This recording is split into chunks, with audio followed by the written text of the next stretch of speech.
Okay, we here. We here. Yeah, man. Late night riding home. Just finished up on the job. Pushing it out. Drop the link in case somebody wanna hop up. Hey King Wade, man, I seen you, man. You was doing your thing for Thanksgiving, man. You know, that's a lot appreciated, man. That people are able to eat like that, man, because you gotta understand a lot of people in rough situations, whether it be homeless or or not, aren't able to have the Thanksgiving they want or the Thanksgiving they need. But it's good to have a good home cooked meal, man. Something that because you be chefing it up, man. So don't try to knock your skill like you ain't chefing in the kitchen, man. And it's appreciated, man. To have someone throw down and to give you a plate, man, that's something that's worth more than gold, man. So it's very much appreciated. But yeah, man, riding to the house and just reflecting on some things, man. It's just crazy how life is. And Roger had a good panel today, man. Art was on there, man. That's my guy. Art and the Style TV. I shout him out a lot, man. I need him to go on and get Venmo or something because I think I'm about to start try to get everything set back up. Hopefully, my cash app will be busting by the first of the year. If not, someone told me if they snatch a cash app, it takes a year before you're able to use it again. But if not, I just end up having to go to use Venmo and everything. I'm finna start, Venmoing a lot of people. But the space, man, we need the men, especially like you, King, to, you know, drop that knowledge, man. You chefing in the space. Give some of these guys some recipes, man. So show them something basic, man. I sit here and watch it cook. It's funny, man. We'll get on here and watch the negative stuff, but we won't get on here and look at stuff that makes us better in life or give us value. You know, um, the thing with you know just laughing at something in my head, but it's like the situation, man. But what are we doing with ourselves? I should pull up on Kane, man, because I'm out here by his house. What's going on, Kev? Hey, Kev, man, I'm gonna share your video, man, from that guy in the wheelchair. I'm gonna try to get people, pull over there, pull up on you in the traffic, man. And shout out Juan, what's going on with you, man? Kev, man, that was a crazy video, man. That guy had no remorse, like just shot the man in the wheelchair. Like that's when policing is at its worst. You shoot a man in the wheelchair that's behind this man. Like, bruh, like what's going on with that? Like, what are we really doing? Yeah, I'm gonna show y'all. I'm out here in the country. I'm out here in Loganville, about to ride over, you know, getting way back to the city part. I had a job out here, but it's like the channels nobody's building with each other, man. Like, I'm big on support, man. I'm supporting the guys. Like anytime somebody go live, man, I'm trying to jump in the bill. Especially if I'm not on the panel, even if I'm on the panel sometime, just to show a little extra love, I drop off the panel, go watch about 2 or 3 minutes of the video, then come back and watch it later. But you know, he don't show that love like that, man, in his space. You know, if I'm beefing with somebody, let's say me and my boy Kane to God, shout out to Kane to God. Me and Kane to God is beefing. You know what I do? I reach out to Kane to God. Hey, Kane, you misunderstood me, bro. You overheard this or you heard this and that wasn't the thing. I'm not gonna fire up a live and jump down on them and I'm not doing all that, man. We got each other personal numbers, and even if I don't, man, I'll reach out to him. Look, I drop a link in one of his videos or shoot my name or email and we can go back, for like that. What I need to do a panel for, man, this clout stuff is really getting out of hand, man. Like honestly, getting out of hand. Like,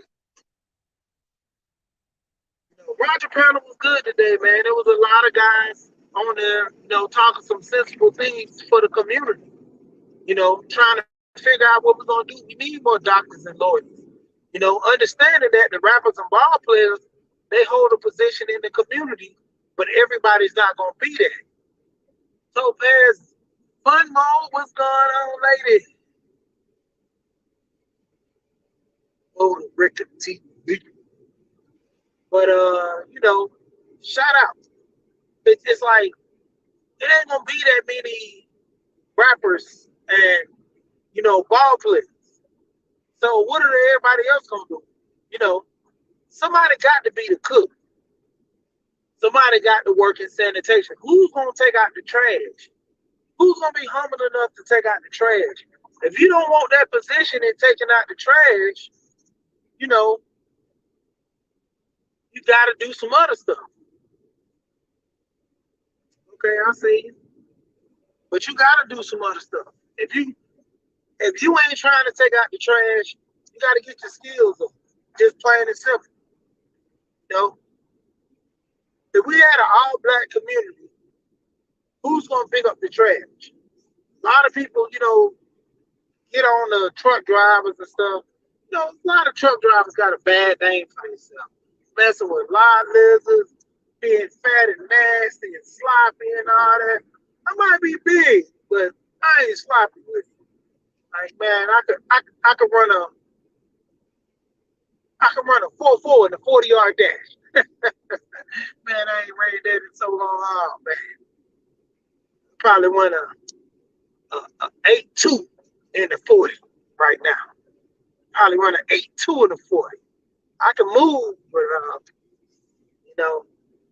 I ain't know, my weight is portion. A lot of people don't even know, like, I'm 275, I'm dropping, really, I'm 265. I lost 10, not really looking at that, but, it's for health reasons. I'm not losing weight other than to, be healthier, to live longer, get on my thing to where I'm going to start getting on. Oh man, got the all-star cast coming in the building. Rogish is in here. Art is in here. But I'm gonna start losing weight for myself, man, to be healthy. I want to be there long term, man. I got to be there for the young kids. So, with all that being said, I gotta, be healthy. You know, I gotta, do the right thing. You know, and doing the right thing and being healthy is pretty much along the lines of taking care of myself. I eat vegetables, start back on my regimen of taking my vitamins. I actually take this liquid vitamins from this pastor out here in Atlanta. Many people know the Bonner Brothers hair care. The older brother Nathaniel has a vitamin supplement liquid called Miracle 2000. The flavor is great, man. I love it. All the minerals and everything, vitamins, all that stuff in there. Vegetables, fruit, all mixed up in the liquid form. And the liquid get to you a little faster for those who don't like the pills. But yeah, man, I'm staying a regiment, man. I got my wife, got my boys. My wife get mad at me because I put the punching bag in our living room. My sons, one of them, he quick with it, boy. He's starting to get his hands up. He's starting to hit that bag a lot. And the other one, man, trying to get him back, get him into it. He's the one of the puny kids, man. It's like this boy is a spitting image of me, but to a degree don't act like me. I'm talking about every time somebody see him, they be like, boy, we know who your daddy is. We know who your daddy is. What's going on, Rose Gold? What's going on, man? Stepping up in the building. But like I said, man, you gotta get healthy, man. Take care of yourself. Eat. I can't tell you how many grown people I find that don't eat vegetables. Like, what are we like? 8? Are you grown and don't eat vegetables? Don't you know you need that for your digestive system? Like, come on, man. You know, and we have these circular talks about wealth, man. Like, what are you teaching to your kids? Teaching your kids how to save money. Like, what else you gonna do with the money once they save it? Like, have that discussion. We was talking about this earlier on Roger's channel.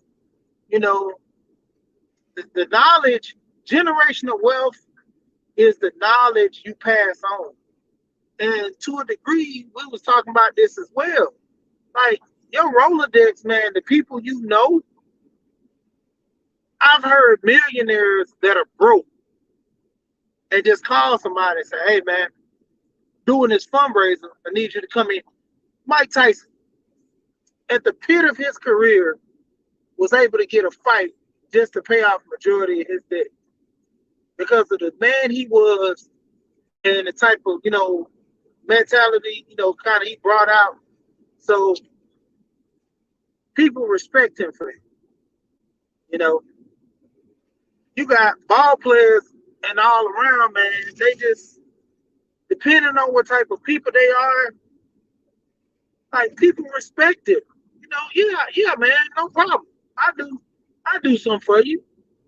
I come over here and you got a fundraiser. I come over here and do this fundraiser for you, man. Yeah, no charge. Yeah, we're gonna put on the book that I paid you 20,000 just if you got business partners or something like that. It's a benefit to help the kids, man. Hey, no problem, man.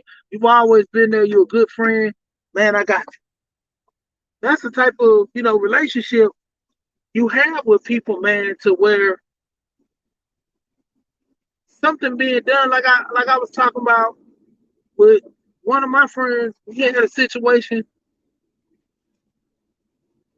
when it helped, man, pulled his car out of a ditch. No problem. I didn't be like, man, hey man, I'm gonna need, this much. What's going on? I'm gonna need this much money to pull your car out the ditch. No, I ain't do none of that stuff, man. But when it came down to it, I did it on the script. I just did it on the script just because. Oh man, I didn't meant to tell that guy.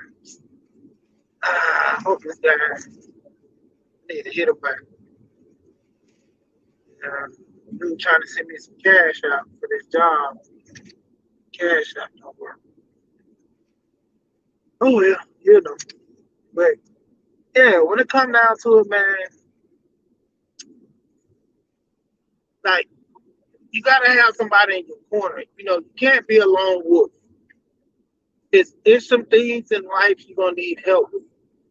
And as follow, depending on how you will and deal with these situations, that pretty much sorts your outcome. If I'm dealing with a guy, I can trust, it's always gonna be a benefit. What's going on, right? It's always gonna be a benefit because I know you got my back.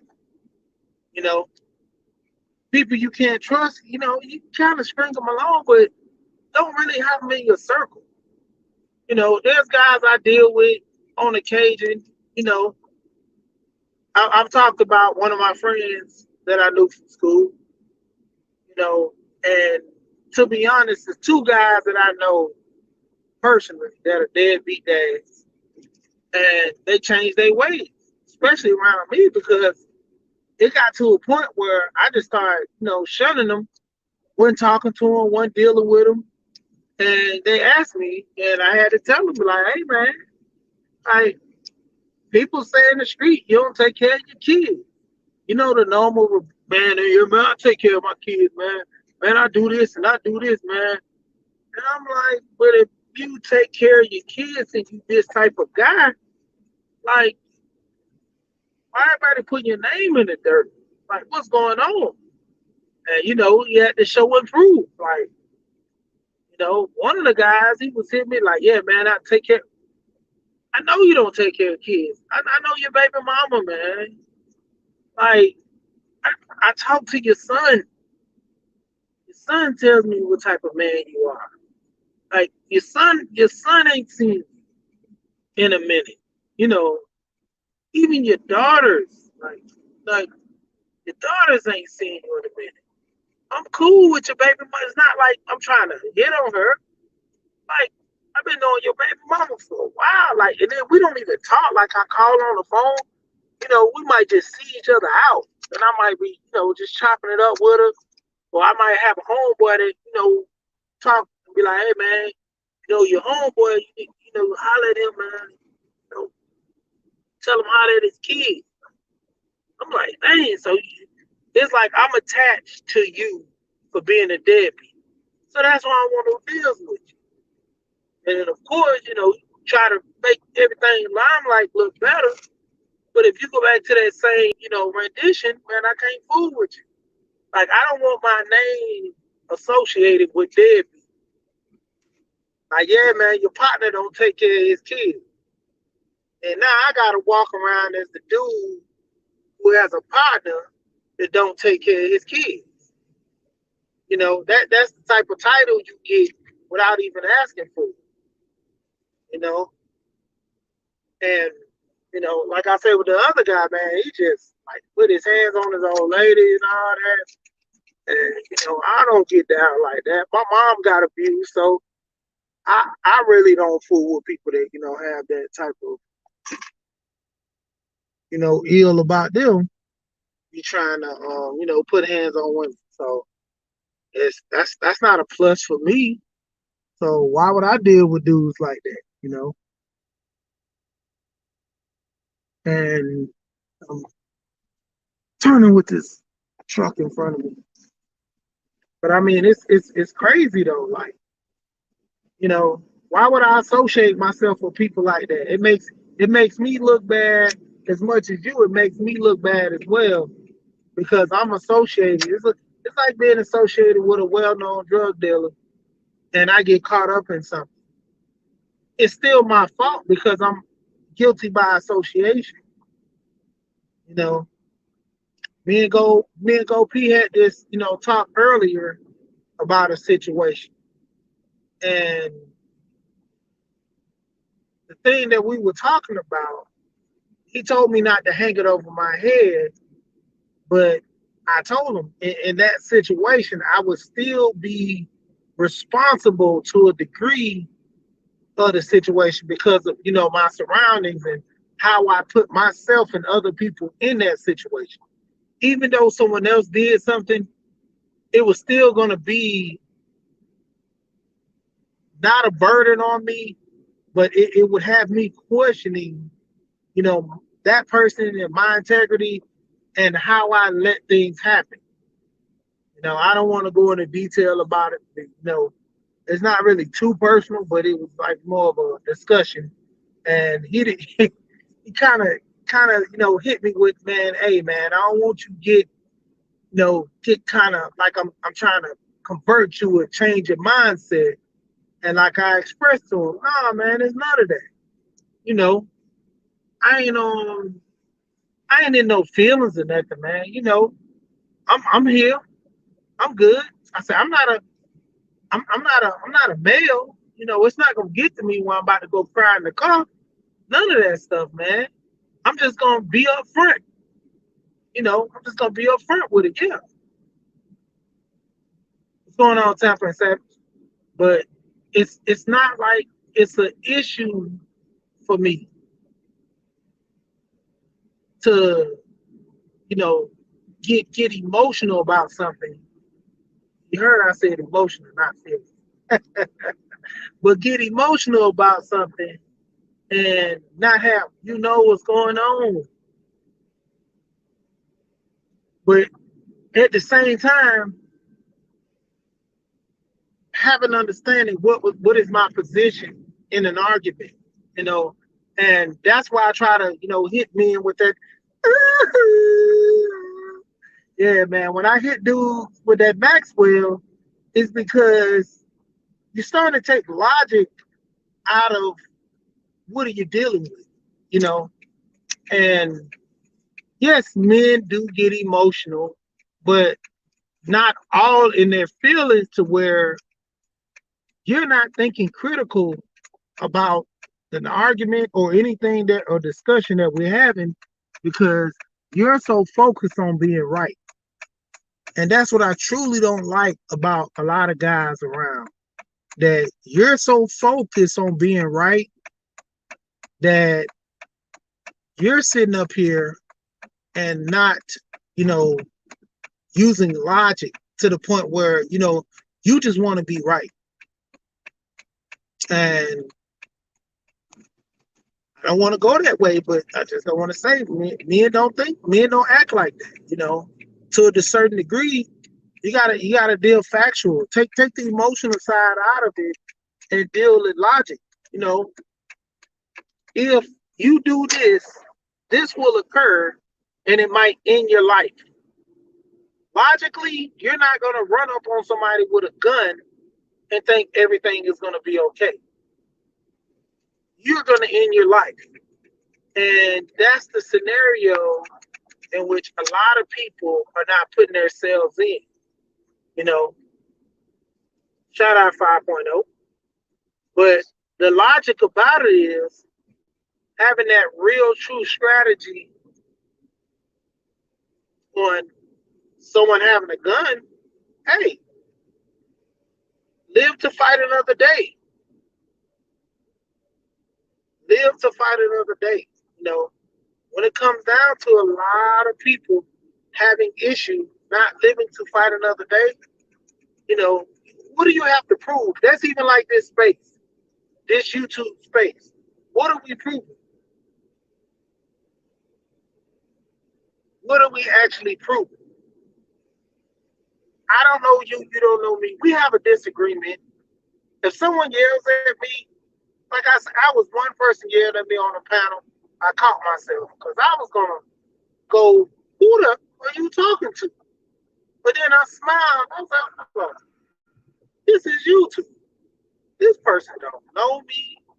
They don't know how aggressive I can be towards them or anything.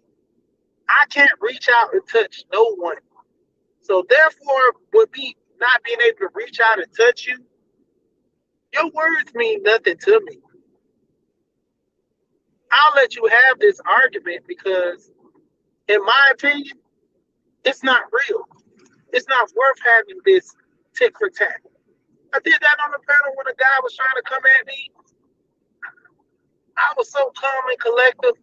I hit him with one low blow, and it crumbled. It's like it buckled his knees with one low blow. And I wasn't even being that big. But it's just the point of it is like, why have an argument? Why do I have to raise my voice on these panels with guys? You know, even with Joey Supreme, I'm gonna call Joey out. Joey Supreme, which is Joey the Serpent, they had a conversation about the old heads misguiding the younger guys.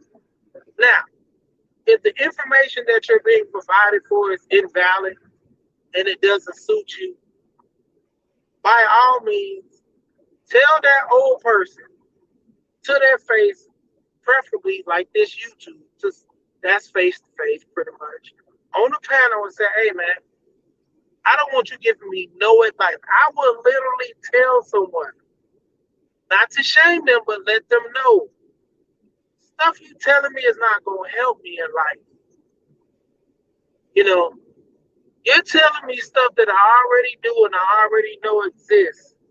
and I've made it better for myself.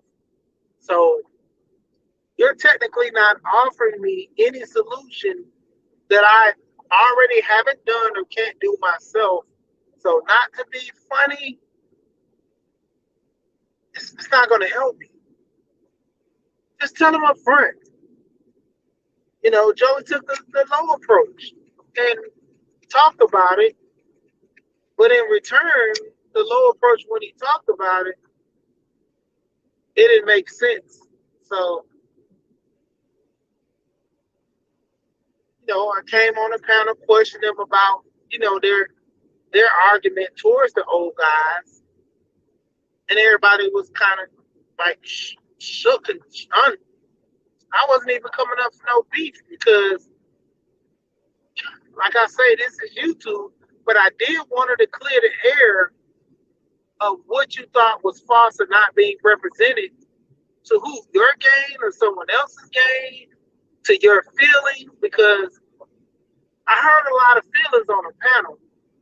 It wasn't nothing that was factual that they can stand on. It was all from an emotional state that, yeah, man, these guys should be telling us this. Well, what are they telling you? Is it wrong? Is it something that you shouldn't listen to? I was trying to push for that, but wasn't actually getting it. Because from my understanding, like, well, what did the guy say so bad that you actually couldn't agree? I'm listening. What's going on? But what did you couldn't agree with? That was that bad for you to, come at with this whole narrative of, oh man, these old guys not teaching us saying anything. What was it? They couldn't tell me anything, and I just didn't understand that. Like, if me and you gonna be aggressive towards each other with an argument, state the fact, state just straight facts. Why I don't like you, why I don't like your content, why this is this. Just be upfront with it. If not, you can go into hiding and do it. But what are you standing on? Because you going into hiding, you really have nothing to go off of. Because if you did, you'll just state the facts. The facts speak for itself. I've been listening to a lot of streams for the last couple of weeks, and when these guys were arguing with each other, stating the facts, it's just proof point. You can't argue the facts. If me and you have an issue, and and I say I have an issue with you because the way you run your show, from my opinion, is this. But the fact of the matter is, you're giving out bad information because you say young men should do this. You say young men should do that. You say men shouldn't worry about money. You say men shouldn't worry about this, and thinking that this whole high value, like, no. Men should be focused on money and building themselves at all times. Like I said, knowledge of self is not just for men, it's for women too. If a woman doesn't know who she is, how can she be in a relationship with a man and get married and she don't even know herself? Same as a man. How can a man get married and be in a relationship and he don't even know what direction that relationship or whatever is going in? So it's a given. And even in the space now that we have so much back and forth between the men and women. But I say this, like,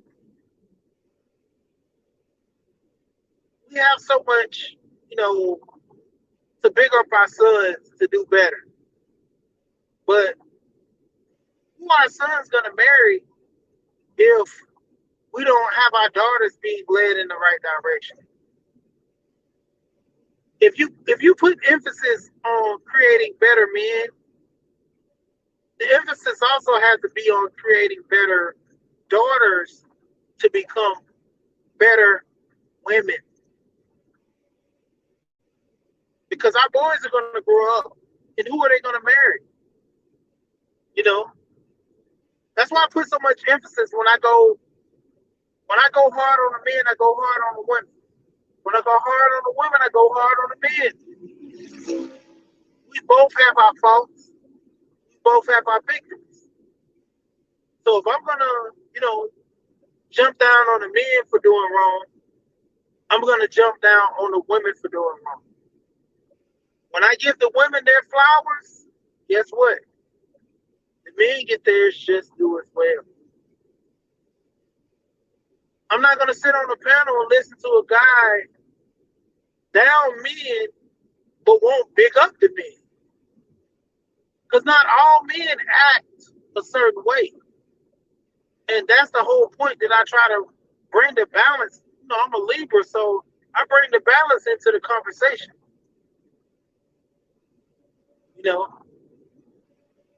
You could tell me how many guys that are in jail, but then if you go to statistics and figure out how many men are successful that are not in jail, versus the men that are in jail, like I want to look that up.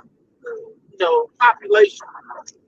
How many men are in jail versus how many men are out being productive, working, doing something. But even when they're selling drugs, you're not in jail. You throwing rocks at the prison over time, you're gonna get caught. But still, you're not just sitting on your butt not doing nothing, you're being productive to a degree.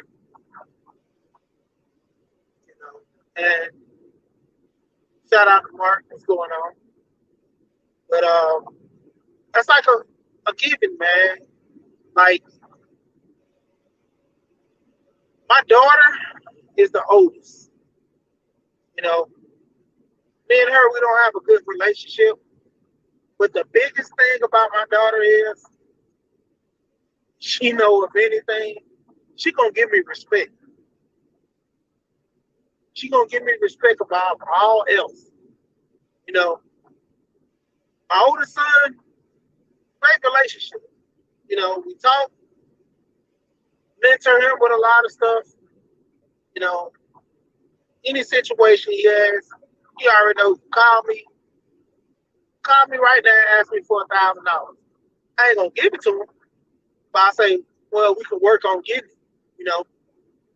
If I gotta give you the whole 1,000, then we're gonna set up a payment plan. We're gonna, set up some things to be done around the house. Or you ain't got enough to, pay the money back quick. You can do some work around the house. Because when you get to that age, 18 and above, I ain't giving you nothing. You're gonna earn it. Even with my younger kids, I got twins. I do the same thing they do. They do chores. They mom be giving them their little allowance. I'm like, y'all ain't getting nothing. You gotta earn this allowance. Hey Joe, go back and listen. I'm just throwing you up under the bus earlier. But yeah, man, them kids ain't getting nothing. They know daddy, man, he hard, man. He don't play. Man, he be just doing all the crazy stuff. Like, daddy won't let us do this, do that. Yeah, and I tell him, nah. Hey, what you want to do? Nah. Nope. Nope. They want to go to Jamaica first of the year. I'm like, nah.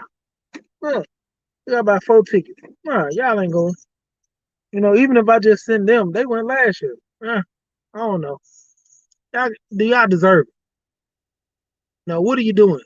Being productive. When it comes to kids, man, I'm not spoiling no kids, man. I grew up in an era where these young kids, nowadays, they get this special treatment. Man, I grew up around old people. They ain't get no special treatment. You earned everything. Washing dishes and everything at 7, 7 to 8 years old. Doing the whole house. I could do the whole house. By the time I was 10, cleaning toilets, vacuuming the floor, everything to perfection. Perfection. Tell my wife, I said, man, you don't know how to clean. She get on me so bad. Nobody was taught like you with this. Hey, look, I know how to do it the right way. You know, when it comes down to it, a lot of these parents, man, they ain't teaching their kids. Man. You know, I tell my kids, hey, they on this. By the time they get about 10, I'm finna put them on their regimen, man. If I see one dirty dish, you cleaning all the dishes in the cabinet. That's what I did. Did it to my two oldest. My daughter did it 3 times. My son did it 1 time. 1 time. This guy understood.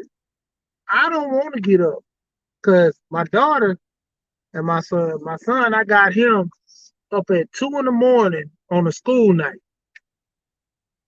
And I'm like, look, bro, you too old to be getting a whooping. But if I got to, I got this belt on my shoulder. Like he was like, what, 10th grade, something like that. I got this belt on my shoulder. You know, if I gotta thrash you, punch you, whatever, you washing all these dishes tonight. He was salty and you know, he was smart. He took the little brush, brushed them all up, and put them in the dishwasher. Had the dishwasher going. He was washing the bigger pots and pans out, putting them on the counter. Had put rags out to let them dry out and stuff. And yeah, man, he was soft. After that, had no more problems out of him. Sister, on the other hand, man, she was crazy. What's going on? Hey man, Joey, hey bro, you can't come up here with that avatar here, man. This my channel, bro. I'm gonna take that. I'm gonna have to drop you, bro. All right, my bad, bro. Hold on. You good in that, hey, bro? I'm gonna have to drop you. Good. What's going on, bro? What's up? Nothing much, man. Nothing much. Yeah, my Bluetooth dropped. Yeah, you said something earlier, bro. I ain't heard what you said. You said something to come up. Nah, I was talking junk about you. Oh, shit, my bad, bro. Sorry, man. I'm just a little fucked up, bro. I'm a little tired. So, I had a long day today. You say you what now? Can you hear me? Yeah, I can I hear you said now. that What you I had a say? long day today. I'm tired. I'm fucked up right now. I'm literally tired. I'm just chilling right now, man. Oh, okay. Yeah. But what's going on, bro? How you doing? I'm good, man. I'm good, man. Nothing much, man. Just over here shooting the junk, talking. What's going on, Mike? What's going on, New? Yeah. You good, new? But basically just having a little talk, man. Men being men, like I say, focusing on money. Hey, you work to the bone today. You tired. That's that's the thing we gotta do. You know. I mean, I'm quite sure you didn't get up and try to go work because of a woman. You work for yourself, man. You know, even when people have their Of own course, you work for business. yourself. And that's common sense. I mean, it just, I don't know. Nah, It's, man. Not nowadays, man. You gotta work for these women, man. You got like, uh, I don't know about that, bro. It's like that's cap, bro. I feel like you cap, bro. I feel like you joking with me, man. mm, So you wait, work. so are you serious? Yeah, I mean that's the whole thing that guys are doing now. They working to So you're telling me you got a whole bunch of men out there, right? And not a we whole gonna speak bunch. all, huh? Mm, So we got all races of men, right? Working yeah, their ass off to the bone just to get with a woman. That's what you basically saying. not all. I mean, some. To a degree. It's not all guys, man. There's some guys, but So, okay, so we're gonna use some guys. All right, so yeah, you tell me some guys are working to the bone to get with all women. That's basically you saying to get with a woman or yeah, to have a man. woman. to have a woman, you know. And my biggest thing that I want to say about a lot of guys in this space, man, you got to be able to talk to women, man. Like that's the biggest. Like a lot of guys just don't know how to talk to women. So, with you not being able to know how to talk to a woman, you can't get a woman if you don't know how to. So that solves a lot of the issues right there. You know, if if I want a girl and I don't know how to approach a woman just to say hi, just being yourself. I mean, because honestly, like there was a guy on Roger's channel, guy was 49 years old and was saying like he done with women. I'm like, not to shame the brother, but it's like, he got to that age and figured like, yeah, it's about time for me to hang up my jersey. Like, you should have hung up your jersey a long time ago if you felt that way. It's like, and that's my thing. I was pushing that to a certain degree, you shouldn't be in your 60s still trying to figure out life. And that's the thing that I'm looking at, man. Like, I don't want to be that old head, like I said, in my 60s trying to get life insurance, and there's nothing wrong with it. If you, it's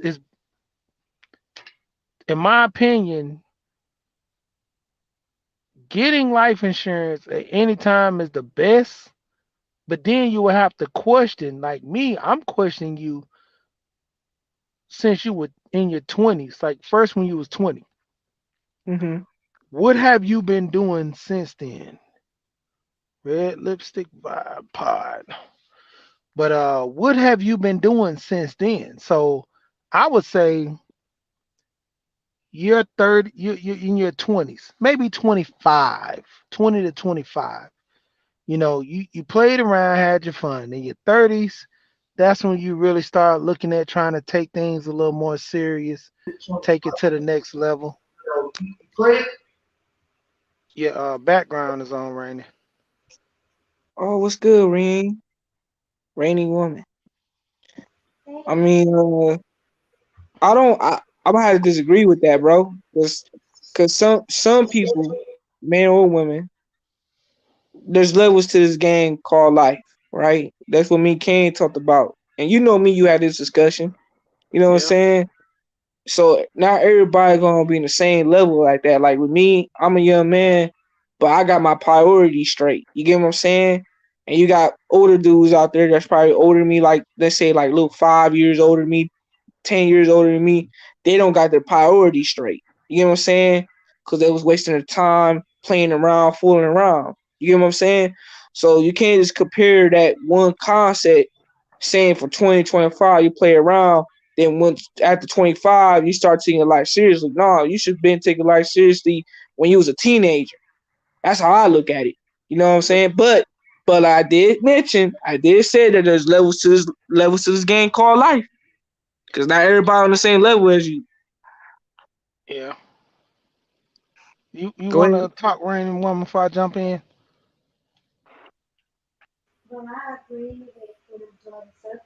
You're a little bit from your mic. I cannot hear you. All right, but I'm gonna go ahead and say this. You and me both are anomaly. Like I said, I got married at 25, man. I pretty much knew what I want out of life, and I kind of partied hard in my younger days. So what's going on, Charles? Woo! But I partied hard in my younger days. So going through school, man, getting ready to graduate high school, I was already experiencing going to strip clubs, hanging out with the old heads, doing what I do. But my thing was, I was at a young age from dealing with all these older guys telling me things that they should have been doing and expected what they expected out of life.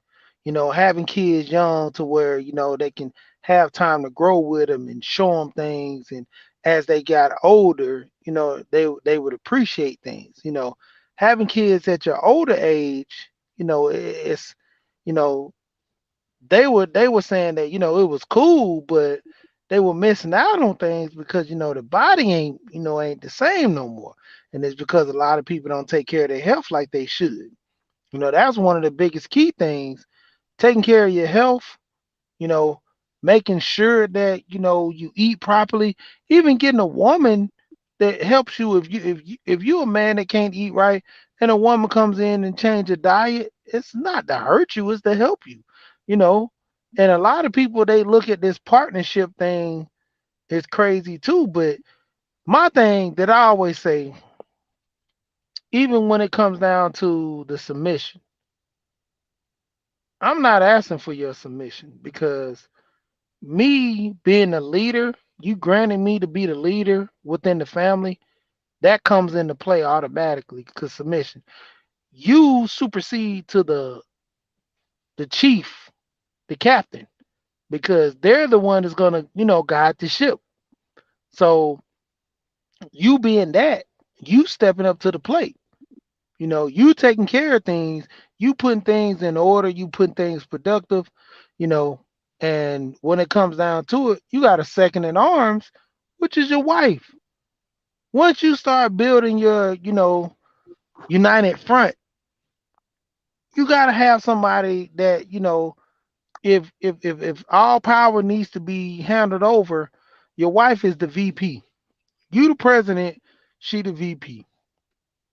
So if anything goes wrong, she got to be in position to, handle things. Me and my wife, we both know how to pay the bills. I have all my business out to a certain degree to where she understands and know what it is. Even with my crypto stuff, I write down little passcodes and things. I got pictures in my phone. I got all kinds of external hard drives I put stuff on to let people know if something going down like this. Is I got one of my business partners and pretty much my friend as well. He is on one of my wheels that I have. I think I'm finna do over a trust, but he's over to where he's good with money. He's gonna actually, before my wife starts handling the money, I got him over there to talk with her to make some decisions, you know, to kind of benefit her in her best gains. And if something ever happens to him, I'm gonna have somebody else in line as well. Because my thing is, if I'm gone, I'm still wanting to have some type of growth within the family, you know. And the generational thing is not just I want my kids to have money. I want my grandkids. As my kids get older, I got life insurance on them. They're gonna be paying their own life insurance. My younger kids. I'm gonna get life insurance on the grandkids. So when they get older, the parents are gonna take over or they're gonna take over when they like I'm trying to delegate so much money to bettering my family, you know, and I don't care about all the guys that think that's simperish. For me, like I say, I'm trying to give $1 million towards my wife and the kids. That's my goal before passing. I already know I'm gonna hit it because one of my life insurance, I already know I'm gonna get that. But I want it before the gradual process, you know. And a lot of guys not understanding that you put things in play, you have things in motion. Like not only like my one of my sons, we have these what if conversations all the time, so I can get an understanding of how he looks at life and what he wants to do with himself. And I tell him no. I told him if I pass and you get your 200,000, what are you gonna do with it? He's like, well, I'm gonna go ahead and retire, and I'm gonna have some stuff set up to where I can get money. I was like, no, I don't want to hear stuff. I want you to set up some rental properties, set up a business to make money. Then you retire because you have money coming in your account every single month. I'm trying to structure him to have that. He has the mindset to do things, but the other side of getting the work in and getting it done, because he's 20, 21, so just starting to experience a lot of stuff. You know, got the. I've never got pimped on a car deal, but yeah, I take that back. I did on my van. What was the car? First car I got? Yeah, it was the van from my company. Yeah, it was a high interest rate, but I knew that was going to happen. There's no way around it. You get a car note, they're going to try to hit you. Well, your credit is this and your credit is that. You can have 750 whatever credit, but because they know that this is your first car, they're going to try to knock you over the head. You come back on the second time, they gave me a break on my second one. My third one, I told them if I don't get in the single digits, nah, I'm no, not with y'all. So I already have everything planned out to the T, and things I got going on need to be done, and it's just the process of how things are gonna be done. You know, and when it comes down to the family, you have to put things in perspective on how you want to handle. You know, either whether I'm living or I'm dead, you know, systems are going to be implemented for everything to run smoothly. I already know I can't control things where I'm going, but the point of it is to have systems in play to make things work efficiently.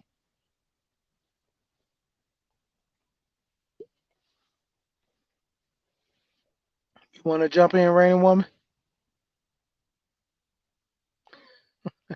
Can you hear me now? Yeah, you good. We can hear you. Okay, good. Um, First, this is a great topic, but you always come in strong. You never know what angle you're gonna come in with your with your live streams, but it's always a good angle. First of all, I don't know if you realize this, but you are actually a an outlier, you know, with your forward way of thinking when it comes to as a black man, when it comes to your legacy. And even I was even say like even a modern man, but especially as a modern black man, forward thinking in the legacy and the insurance and understanding not just the advantage of it, but the benefits of it as well beyond just, being laid in the ground. Secondly, I want to say that you said something about it being a lot of talk about money, men talking about money and the high value man and this, that. And I know there's been a lot of conversation within the black manosphere and anyone that talks or does content around the black manosphere talking points. And the thing about it is, for me, is people, men and women, need to be more focused on building their character and strengthening their character. When you can't work on your character and not want to succeed or have a vision or progress financially, anyway, you can't work on your character and not want to be productive. For women, I would even say, yeah, it's good to, of course, to care about your hygiene and your beauty, but even women need to work on their character because you can't have good character as a woman and not care about your appearance. We may not all look the same, you may not all dress the same, but your character, a strong character, is gonna show in your appearance in some way than just doing the best that you can. Because have just working on trying to have money, right? As a man, just for and as people, period. Because a lot of it ain't just men, focused on getting money, but money number one, money really don't make you happy. It really don't. Money is not the end all be all. Money does not solve all of your problems. Money doesn't, it just doesn't. If it did, we would not have wealthy people, even famous people that had money and had fame that committed suicide or, you know, still addicted to drugs or have self destructive behavior if money was the end all be all. If money was the end all be all, you wouldn't have men beating women if money was the end all be all. Yeah. If And beauty was the end all be all, you wouldn't have beautiful women, pretty girls committing suicide or suffering from lack of satisfaction no matter how they look, being addicted to surgeries and cosmetic surgeries. yeah.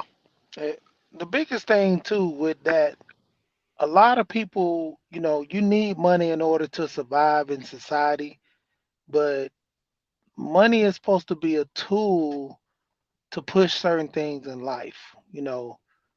Money can help you live a little more comfortably. Money can actually, go through different processes with you to handle Mhm. things a lot better. But Mhm. money is not supposed to be your everything. You know, Right.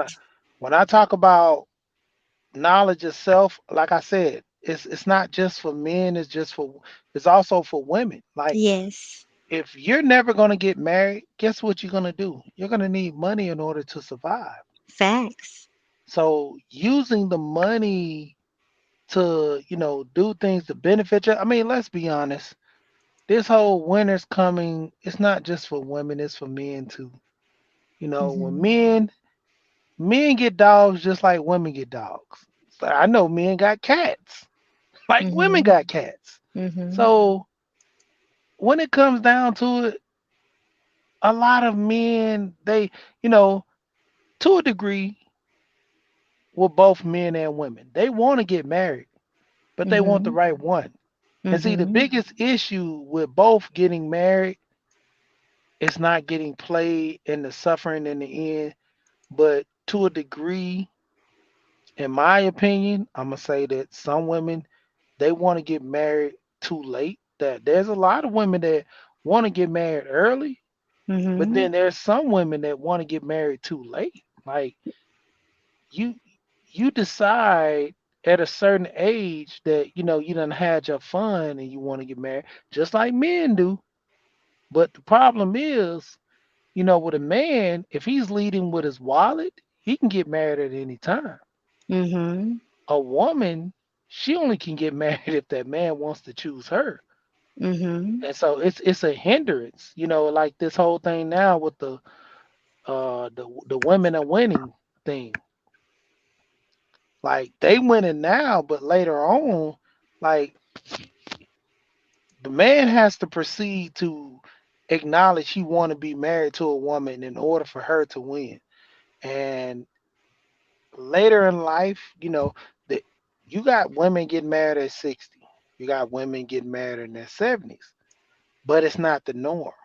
Mhm. So for one woman to get married in her 30s and 40s, it's not the norm to where so many women are doing it at all, at an alarming rate to say, wait till you get, you know, 35 or 45, you're going to get married because this is the cap.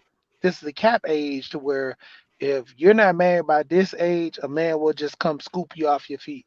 That's not going on.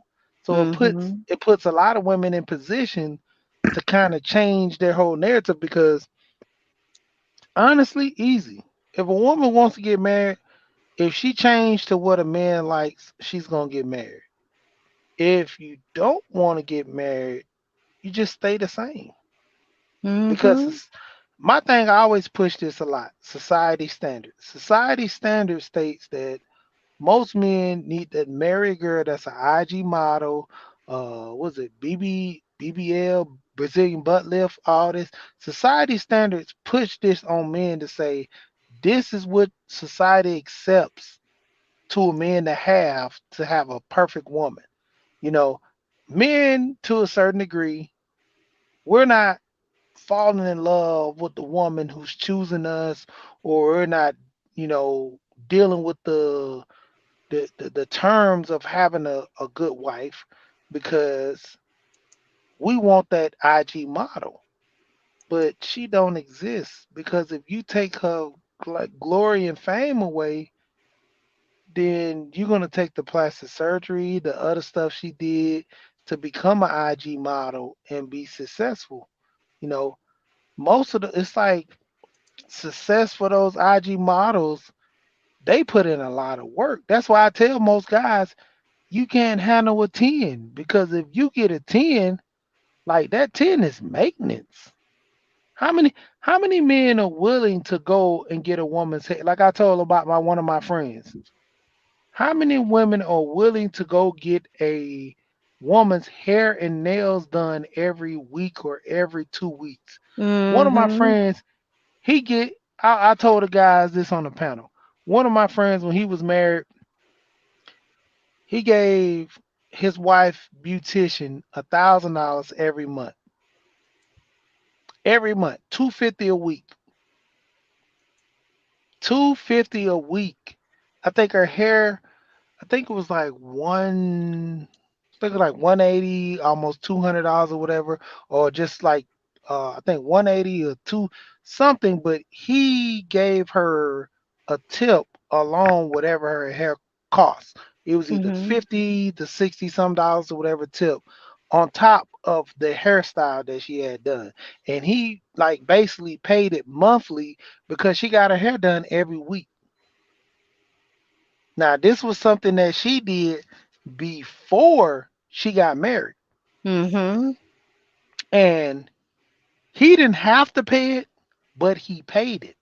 But the difference was, like Roger says, his wife gave the whole check over to him. And, she had her little petty cash to where she would, just buy certain things, even big purchases. If she buys something big purchase, it's going through the joint account where he knows about it. But she has her allowance like every week to where, maybe she got 5 or 600 to something like that allowance, for the month or something like that. Or she might got $300 a week because both of them made exceptionally good money. So Mhm. she had an allowance, but they had all the money going into their account for bills, and he both of them had personal accounts, and both of them had a joint account. Shout out to Alonzo in the building, But the thing of it was, like I told guys, he gave $1,000, and she did her nails and stuff on her own. But the thing of it was, he paid $1,000 for her hair to be done every month. And like I told guys, I said, which one of you guys will pay $1,000 for your woman hair to be done? And it was on another channel, and guys was going back and forth. Oh man, I never do that, man. She gonna get some curling iron. She gonna weave in her hair. She gonna learn how to do this on her own. I said, well, you don't want a 9 or a 10 because Mhm. that's maintenance. See, guys, we talk, but to actually understand and know what you're dealing and how you're doing, that's not it. Like you can't. Like if you can't afford $1,000 hairdo, you can't afford the clothes. You can't afford the vacation trips.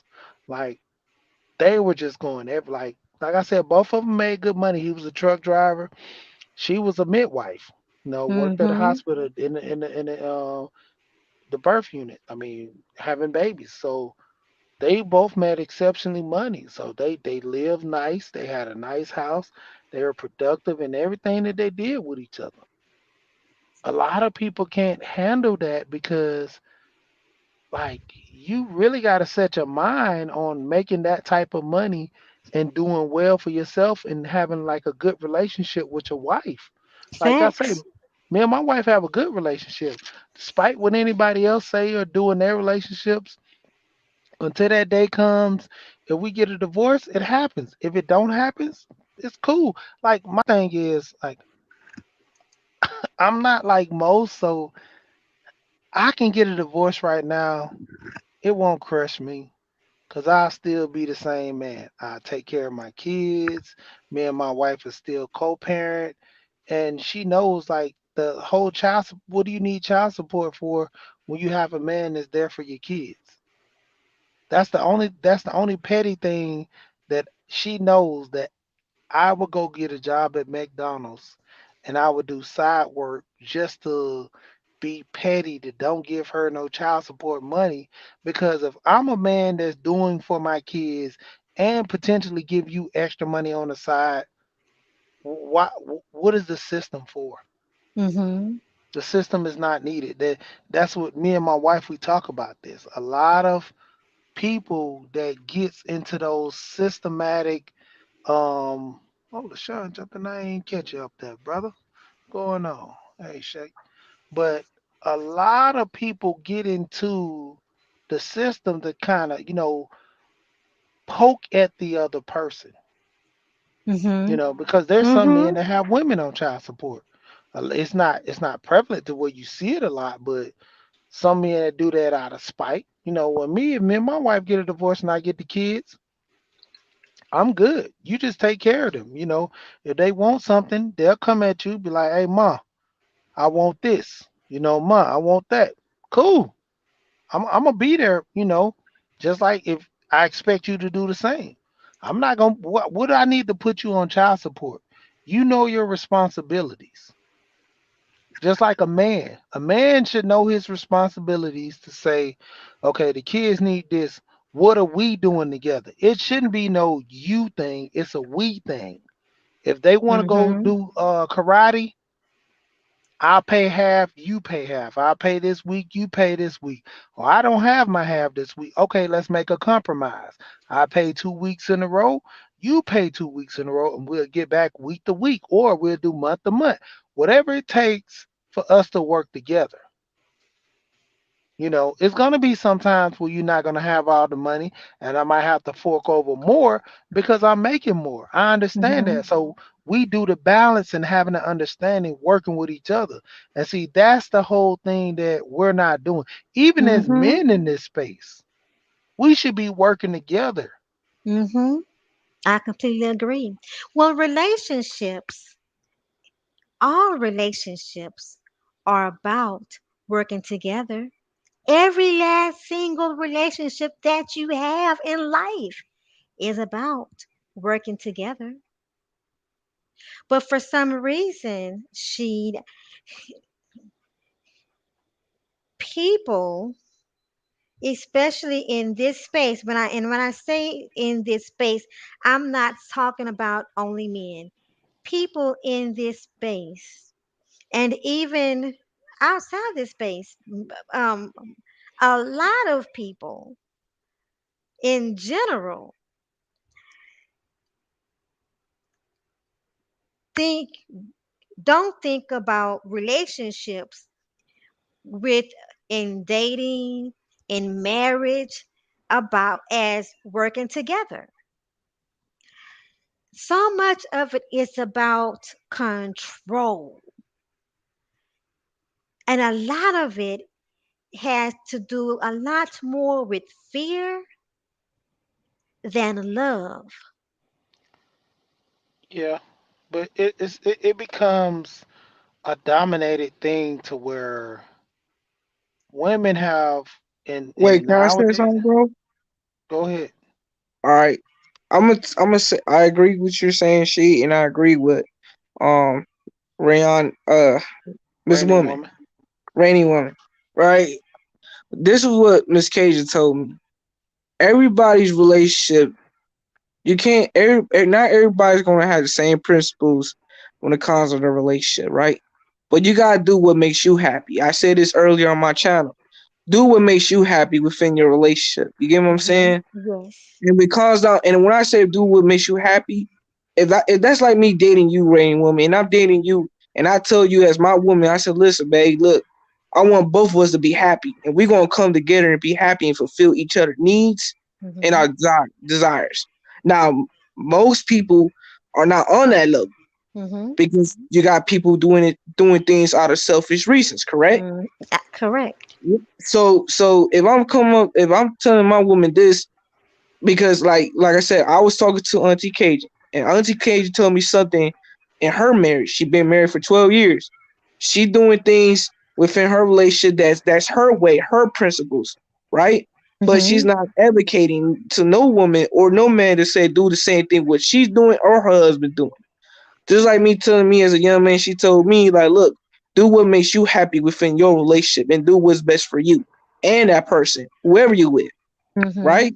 Mhm. So it's like you said earlier, Marine woman. You said come together. Like people come in with fear and control, but not with love. And Miss Cajun even said it herself. That's where's the love at? You know what I'm saying? Mhm. Because like Mhm. I told Miss Cajun, I'd rather be with somebody who I can literally love with and be happy with. And I said being happy, I want to be fulfilled, knowing that my Yeah. spiritually, mentally, emotionally, and physically, I'm happy with this person, and I want Mhm. her, and I want that person to feel the same, vice versa. I don't want both of us to feel unfulfilled and empty and feel incomplete with one another. Then why we here? You know what I'm Right. saying? Right. Right. And to add to what you're saying, Joey, is people. This is why it's important. I say this a lot. This is why it's important for people to know what makes them happy, what it is, what are their values, what are the things that they want out of life. And then working with someone that wants some of the same things, right? Some of the same things are important to you at the core. You're not going to be identical twins. I mean, you didn't, you know what I'm saying? You didn't come from the same womb at the same time. So you're not going to be identical twins. But there should be some core things about you that Yeah. you can identify and that you can express, that you can communicate with the person that's interested in you and vice versa. And then see if the things that the things that you're sharing, if they can work together, if they, you know, if they're along the same lines, or are they not? I But actually you, agree.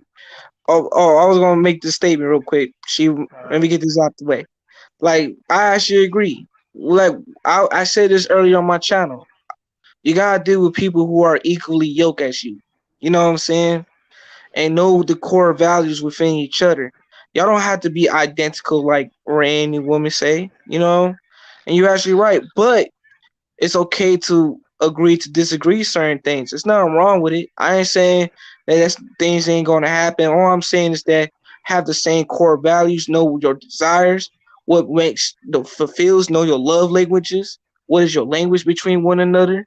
You know, it's not Hmm.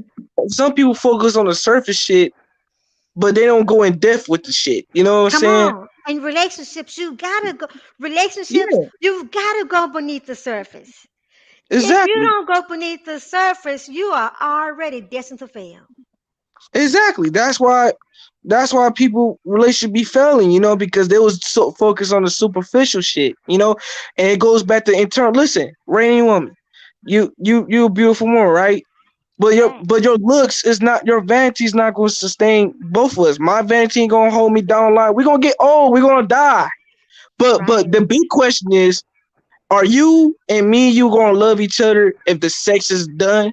Let's take out the sex out the equation. They say I got no dick and you got no pussy. I'm just being thorough with it. You know what I'm Mhm. saying? Are you gonna love me for me?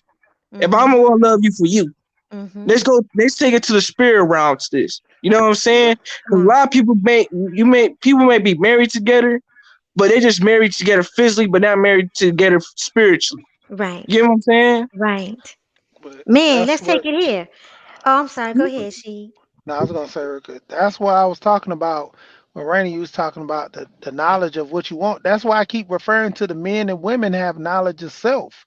If Mhm. you don't know what you want, how can you promote to the next person, I want you to love me and be here for me, but then you can't express that to them because you don't know what love is. Right. You don't know how Right. to handle these situations.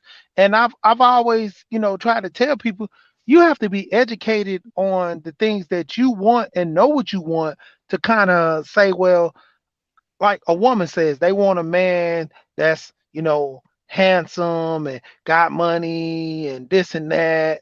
But then you don't want to possess the features of looking good for yourself. You know, Mhm. you have a lot of situations where you have big guys want the finest of women, then you might have a big woman that want the finest of men. But then you're not looking in the mirror. Like, how can I want the best out of life, but I'm not giving the best myself? Like, Mhm. take care of your health. It doesn't mean that you have to be the skinniest person or something. Mhm. You can have a bigger shape, but long as you take care of yourself and work, like don't don't eat as much, don't, just take on the responsibility of having a good health of yourself. you Mhm. know you got to love yourself first, because if you love yourself, you know that eating too much and getting yourself to a certain weight is unhealthy and it's not Mhm. good.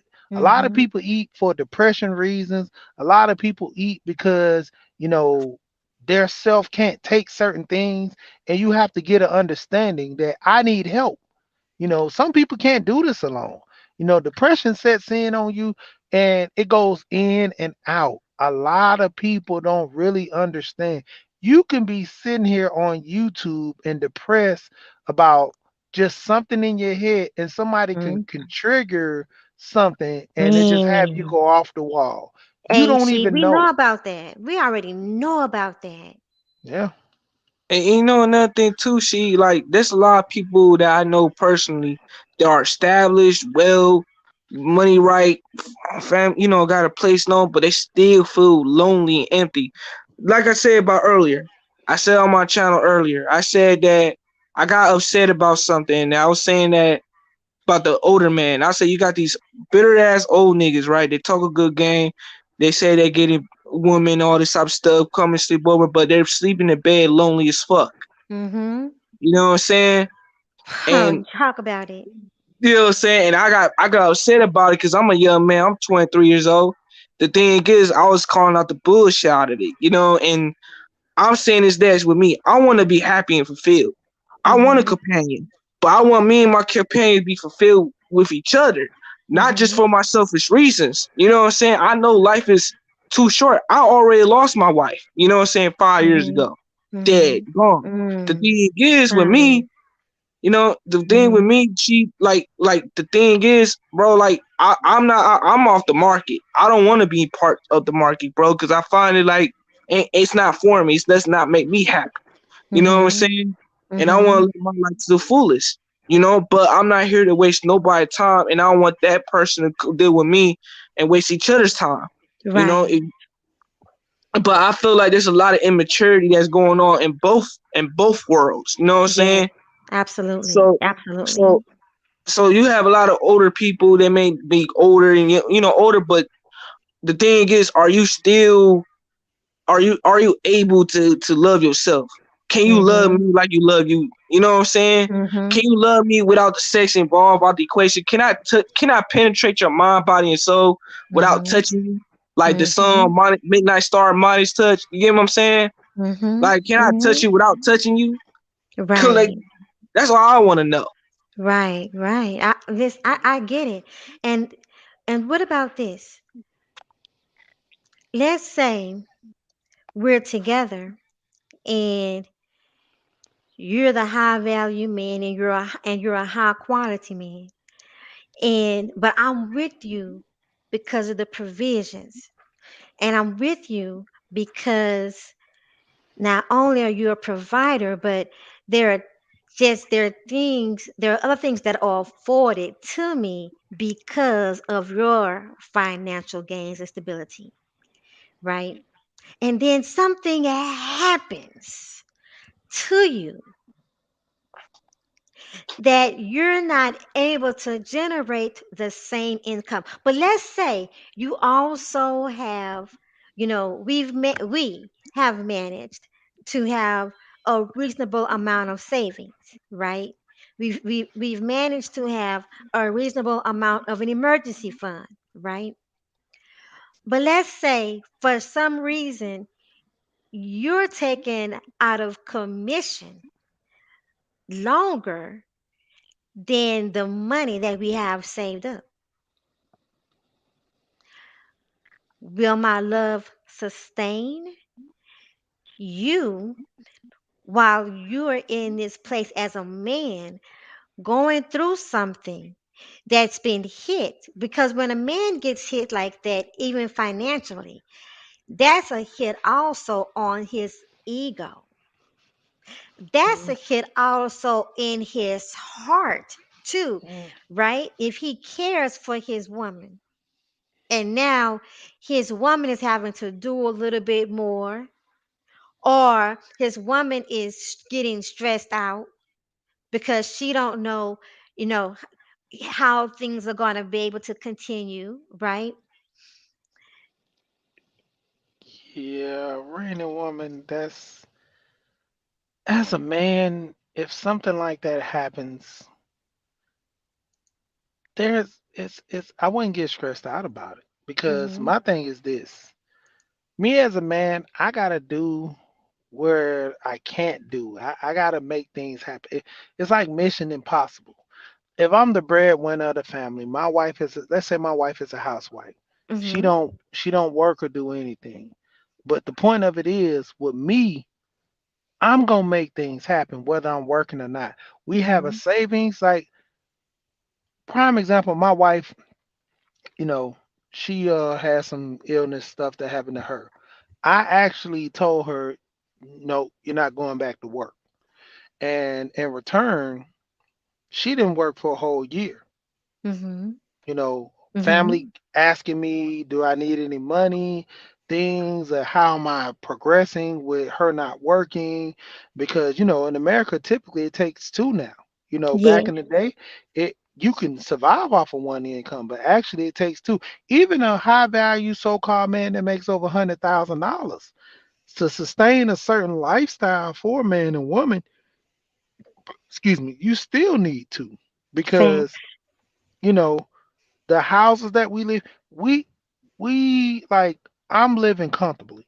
I'm not in no $500,000, $1 million house. I'm in a comfortable mid-sized house in a nice neighborhood. And the neighborhood's growing, like the house is already valued over 50,000 more than we bought it for, and it's steady increasing. So we're doing pretty good as far as that. If we want to sell right now, but I know sitting down on a little more, I can make more money off of it. And we're in the process of looking for something else. The point of it is you need two incomes. But my thing about buying my house is that we I came with the decision. If it was up to my wife, we would have got a house that would have been over our budget. And we would have had all the bells and whistles, the marble countertops and all that. I'm like, we can buy this over time. We can fix this, we can do this and do that.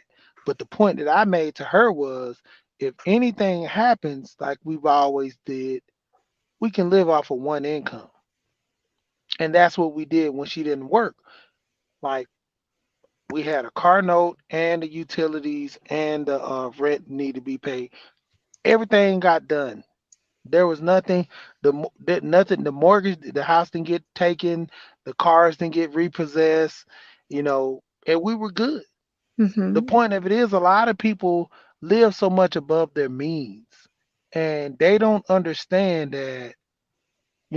Like I said, if one falls, there need to be someone to take that place to help them with that slack. Let's say if I did get into an injury and I couldn't work and everything for a couple of months, that's when processes are in play. My wife, okay, let's go into savings. What do we have in savings that we can make money? or do things to better ourselves. Because if she's not used to working, I'm not just going to throw her out there to the wolves and put her in that predicament. I'm going to take the money I have to make more money. See, Mhm. everything has a process and a plan and a play. And if I have to, I have to create a different version of the wheel that we already have, because bills don't stop coming, Right. but the Right. money still needs to come. So, you know, we just have to move a different way. We can't spend as much until we get actual source of income coming back in. And that's why I talk about with the life insurance, pulling back off of that. You have different stocks, investments that you can pull out of, you know, and to a degree, that's most of the time men will sit there and have certain, like now I got, a little money tied in crypto, little money tied in stocks, to where I can always sell all that stuff off and still, have me a little money extra in the hole to where I can do something with that.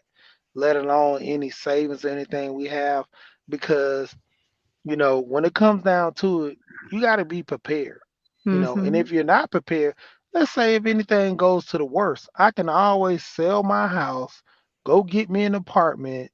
I still have vehicles to where I can work, make money, and do stuff. So once this illness is over, I can get back and making money. You know, the whole thing, even with Alonzo, when I talked to him about different insurance, I can go and get an insurance just like I always call the Aflac plan, to where if I'm out of commission because of an illness or injury, I'll get paid still. You put key things in play to where if something do happen, if you being a breadwinner, you know what it takes to keep the house in order, to keep it rolling. If your wife has to go and work while you stay home, then just so be it. It won't make me less of a man. When my wife Hmm. I started my business with transportation. I had the business running for, a little bit under a year. And me and my business partner, we weren't seeing eye to eye. So I was like, well, I'm just going to seed out my portion of the business. I'm not going to try to take anything from you. Keep everything. Run the business the way you want to run it, because it wasn't a partnership no more. So I just felt that I had to step away from it. I didn't work for probably, what, no, I'll say about 5 or 6 months I didn't work. My wife worked throughout all those 6 months. Probably, I think it was like 5 or 6 months. I know somebody around there. I think it was like, I know 6 months I got a job, but it was anywhere along the lines of 5 or 6 months I didn't work. And throughout that time, like, it was funny. Like, I kept the house clean, the kids were fed, I cooked dinner, I washed the clothes. Like, when she came home, there was nothing that she had to do. She couldn't say, well, only thing she did was wake the boys up with my younger kids, because they were just born at the time. Wake them up to try to play with them and talk to them, because even though she went to work later on, she could talk to them in the morning, but she wanted to deal with them that night before she went to bed. Got them back to sleep. The older kids, talk with them, had them with help them with their homework, everything. Like, there was nothing she did and everything. But when it came down to it, like, my pride wasn't hurt that I wasn't working, and I was like, "Oh man, I'm a man." No, because I knew that was a situation that wasn't permanent. That was a situation that it was, it's like a part-time thing. Like, I wasn't gonna be the housemaker of the family while my wife made the bread. And if it happened to be that, it still wouldn't hurt my ego, because every key has a position. Whether it be she was the breadwinner and she was, like, say she was making 300,000 a year. That wouldn't hurt my ego, because I had structure in play, and Mhm. I still remain over certain things, to where there was not no dominant role to where she said, "Well, I make the money now. You listen to me." And blah, blah. Nah, that wasn't happening. And see, that's the biggest thing, because it's funny that women want the power from men and they want to throw their weight, but they already technically already have the power to a certain degree. Because when it comes down to it, majority of the time, who pays the bills in the house? Who handles the bills, the budget? Most of the time, it's women. Men, Mhm. we just supersede to say, well, we need this paid. The money's in the account. Go ahead and pay it. I'll go ahead and back over my wife and say, okay, well, this was paid. This was paid. Well, what happened to this money? What did you do with this money? Oh, well, I bought shopping. Look, you have a budget, and that's it. I'm not going into, well, you need to put this money back or what. Nah, you have a budget. You already know sticking to the budget. You know, it's not a thing, but the woman has a limit control over certain things, but she wants more power. Why do you need more power than you already have? Mhm. And that Agreed. puts a lot of women in position to where we have these discussions to where what are you doing? How are you trying to represent yourself and all the other women? Because that poses the question, are you for me or against me? Mhm. And that's the main discussion that we always have in this space with a lot of women. Are you for me or against me? Because if you're not here for us, then you're doing harm to the situation. But I'm gonna let Nameless go. He's been there. I'm sorry, Nameless. Go ahead and jump in. You got nothing to apologize for, fam. I was just letting you rock, man. It's your platform. Go. You can go ahead and Oh no, I was just catching the gist. yeah. It sounds like well, I was thinking just in reference to the circumstance that Reigning Woman presented. I was thinking about what happened to Bruce Lee when he had a really bad back injury and he Mhm. disappeared from the scene for a while. And I remember hearing how during his rehabilitation, he was very depressed. And it was his wife that was really there to help spark that flame. And Mhm. she continued to provide not a physical, I'm going to say, impetus of energy, but the non physical kind, the kind that Mhm. gives context. And he was able to transmute his suffering into the creation of the book that most folks know now called the Tao of Jeet Kune Do. And he took that downtime, created that book, and started the martial legacy that he's pretty much known for right now. And he made a miraculous recovery from that back injury. It was originally stated that he wasn't going to be able to walk anymore, let alone train. And not only did he end up doing that, he got back to the best shape of his life and went to Hong Kong and started his whole movie production situation out there. So I think it's important to understand on a cultural level the difference between equality and equilibrium, Mhm. Come on, speak now. because in reality nothing exists in equality because you only have death with equality. Nothing is just the sum of its parts in isolation. Everything is part of a system, part of a whole. I'm reminded of a three paradigm way of looking at relationships overall, whether they be romantic or otherwise. They begin as a synergetic relationship. A synergetic relationship is a relationship where the parties involved are all mutually benefiting from the situation in an active sense. Then you have symbiotic, which it isn't that anyone is being, there isn't a mutual benefit outside of having the relationship in and of itself, but there also isn't a negative to it. There's an actual balance between the parties, just a neutral balance. It's symbiotic. Then you have parasitic, where the relationship is exploitative in one direction or more. And it's really only beneficial to one party and non-beneficial to the other, yet it still takes place. And I think, we misconstrue a lot of times, what that looks like, because many of us, and I guess I'm slightly digressing to what I heard when you guys were walking and talking, and I think the other brother that's up here with us was kind of touching on this.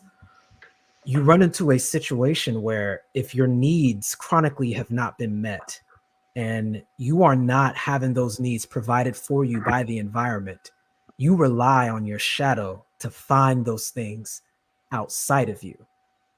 Oftentimes, one Mm. of those needs is the need for love, and the inability or the lack of that in your upbringing, warping the way you view the world and thus yourself. You may find yourself in a situation where you're looking for other people to love you and give you something that you can only really give yourself. And you end up in a situation that 9 times out of 10 ends up being parasitic. But if the relationship that you grew up with seeing, because the relationship you have with your parents may be parasitic, and their relationship that they had with each other may have been parasitic, that becomes your definition of relationship. And it becomes a Mm. very, to use terms you'd understand, Rain and Woman, a very root chakra experience. It's nothing Right. wrong. It's nothing wrong with that lower tier, but that lower tier is a means to other levels. You can't get to the point that Serpent was talking about. Ironic, that's his name, uh, because it has Facts. to rise through those levels. So Yeah. Hey, don't juice this guy up. He'll go on. The But certain thing. yeah, man. No, my bad. My bad. His name is my bad, bro. no, you good, family. No, I just noticed that. But no, I think that's important, because people ascertain their values in a relationship oftentimes based on their coping mechanisms and the Mhm. experiences in their life that led to those coping mechanisms. Because coping mechanisms aren't a problem. It's just if the way in which you cope is manifested from a lower level or from a shadow level, Mhm. the only relationships you will find yourself in, generally speaking, will be parasitic. Or Right. if you're with someone else who's also parasitic, you might be able to establish a symbiotic relationship.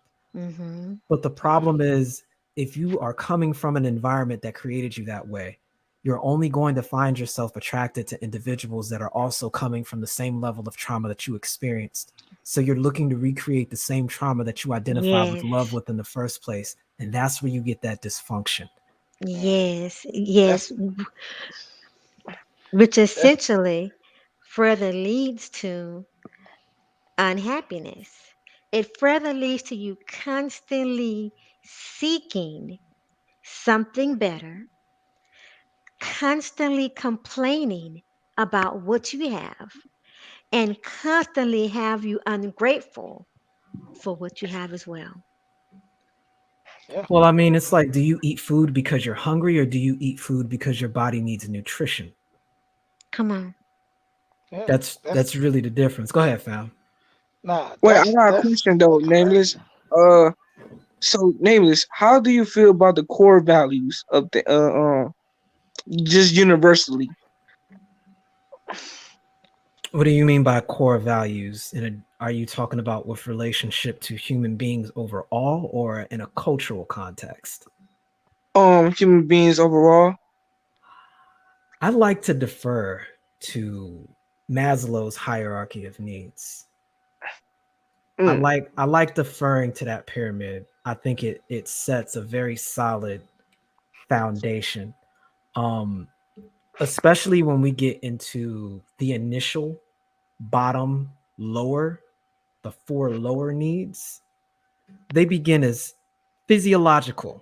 So physiological, talking about, just having your food, your shelter, water.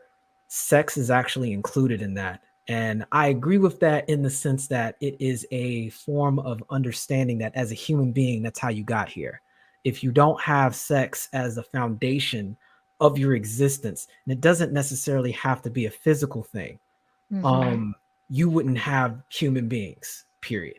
Mhm. So, that's a whole separate rabbit hole, but that's that first basic level. Once you have that, then you've got safety. And again, we're talking about the need for infrastructure. Your family is your first network of safety. It is a need that you must attain after you gain a physiological means of existence. If you don't have a sphere of safety to protect the physical, tangible things your body needs to sustain itself, you're going to be in a constant state of uncertainty.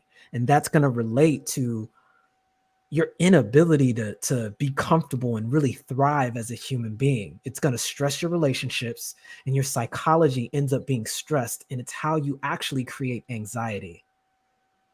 The next step is a sense of belonging and love.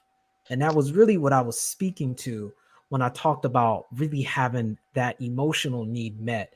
If you don't have a sense of belonging to a group or somewhere, the sense of isolation can literally kill you. They noticed that with unborn, well, not unborn, young, really newborn children, if they didn't receive a measure of physical involvement, physical touch, and a general emotional presence from the parents, that the children would literally die from the isolation. Literally die. Hmm. And I mean, that's getting directly into the concept of empathy. That's really what that boils down to. A need for empathy and a sense of belonging. You can't function at your fullest capacity if you believe you have no value whatsoever, which leads us to the next one, esteem needs. And these things kind of build on top of each other. One creates the need for the next, which creates the need for the next, which creates the need for the next. So if you've got a sense of belonging within a sphere that you can feel protected from, and you have the physiological means to maintain your physical existence, you now need to feel as though you can contribute to the sphere that you're actually within. There's a measure of self respect and self confidence you absolutely have to have.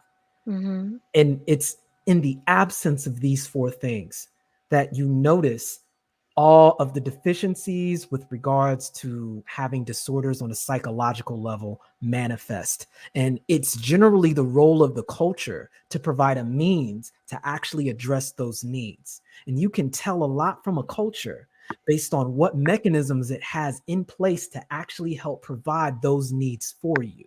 That sense of family that gives you a self identity, that identity from your tribe, that Mm-hmm. understanding of where you come from so that you can understand that you do belong within a sphere or a circle, a Mm-hmm. means by which you can create a physical infrastructure that you can call a community, and a means by which that you can feed yourself and find the sustenance you need to exist. All of these things are the foundations of any culture that you will find on planet Earth. You can tell what has happened in that people's history, and its values are generally derived by the way it copes with obtaining these things. If you can have at least these bottom four things, you can cope with life. You can get by in life. And Mm-hmm. I believe that they greatly help to infer how you function as a human being. And many of the problems we have in relationships center around one of these needs not being met and how you go about attaining those things.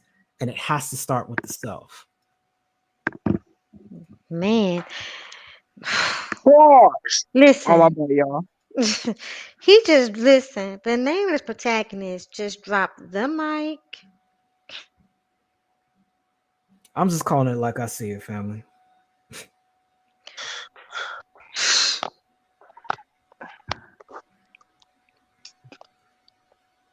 I mean, a lot of these discussions we see going on right now, what I hear is people's needs not being met.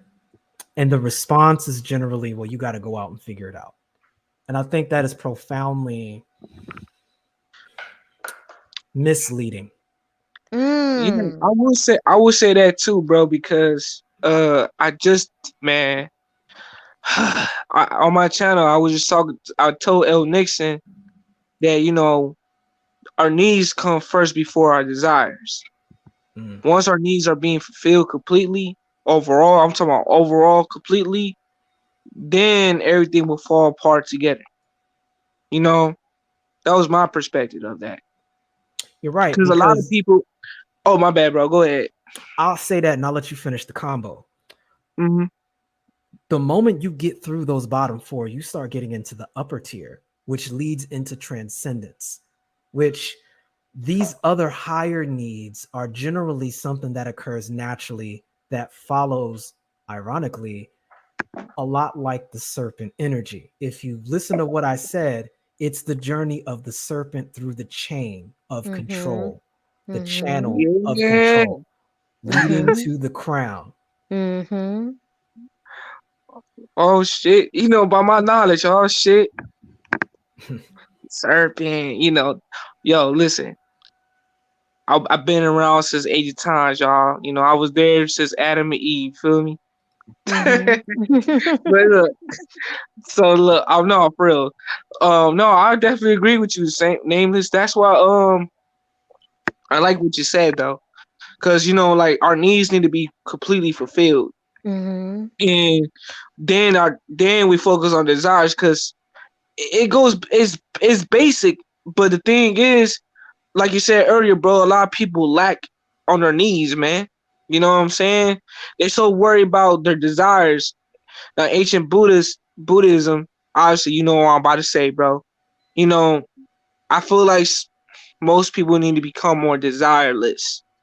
And focus Hmm. on their needs. You know, make sure their needs are being met completely. And once that's Mhm. completely, then you can focus on your desires. You know what But Mhm. that's happens my though, perspective. fam? What Huh? here's what I noticed that happens. The reason why people are so overemphasizing their desires is it goes back to what I said about why you eat. The Right. issue with those needs that I described, it's you can get them fulfilled. You can. In fact, it happens all the time. The difference is that fulfillment doesn't last because the nutrition density of what they're consuming to get those needs met are Hmm. not nutrition dense. Mhm. And as a result, they're continually consuming garbage to fulfill Hmm. those needs that are temporary. And they believe that the solution is to pursue those higher aspects, which is why they only seem to be able to transcend and actualize after they've utilized false solutions. So we're talking substance abuse, emotional abuse, Yep. certain behavioral paradigms that put them into artificial or plastic relationships, the constant consumption of garbage, Yep. which produces a temporary resolution of those needs, but not a permanent one. And Mhm. that is supposed to be the role of culture to provide you a sustained solution that doesn't involve you consuming garbage to meet those needs. In other words, a fast food answer. Mhm. which Mhm. is which is go back where I'm saying people lack intimacy. And when I say intimacy, I'm not talking about sex. You know, No, you're absolutely right. But how do you do that when you have no idea who you are? Because you Me- don't have any intimacy with because you got yourself. because you got you got because there's a lot of people out there are empty with themselves because they don't know themselves like that. They don't Yep. have the Exactly. knowledge of selves. That's why they can't. Exactly. That's why they cannot produce any type of energy between me, you, Rainy Women, and she. You know what I'm saying? Mhm. It goes back. How can they love us? How they gonna love us if they don't love themselves and they don't have no substance within themselves? Yep. That's bigger than just materials.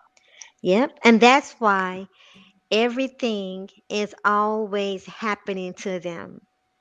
Everything is always something. Everything is happening to them. They're a victim of everything. Everything. And it's always something or someone else that needs to come and fix it. The answer is always outside of themselves and never within. But Mm. but that's what we were talking about with the parasitic relationship. That's what that is by definition then. Mm-hmm. Because they're not able to get that synergetic relationship where it's mutually beneficial. They are forced to operate on a vampiric paradigm where to emulate life, they have to take it from somebody else. Yep. And that goes back to saying misery loves company. Well, I mean, negative emotions aggregate with each other. It's just like a black hole. Right. That's what. Yeah, you're right. But you see, here's the thing too. Like, if I'm with a woman, right, and I give her the non-sexual intimacy, but those non-sexual intimacy fulfill me emotionally and mentally and spiritually. Now, I believe that could flourish within my little one moment, temporary moment, if that makes sense. I ain't saying from a permanent, long term wise, but for that moment. Because you said something earlier there about the serpent energy, right? And you said something about the needs, the belonging. So if I'm with somebody that I feel belong to, right, and I give them the non-sensual intimacy that's bigger than just the physical pleasure, which the physical pleasure will come later on down the line, but this is bigger than just the physical aspect because I'm belonging to somebody emotionally, mentally, spiritually, like you said about the kid, about the kids could die if they don't have that physical touch or that empathy. Right. Man, let's talk, y'all.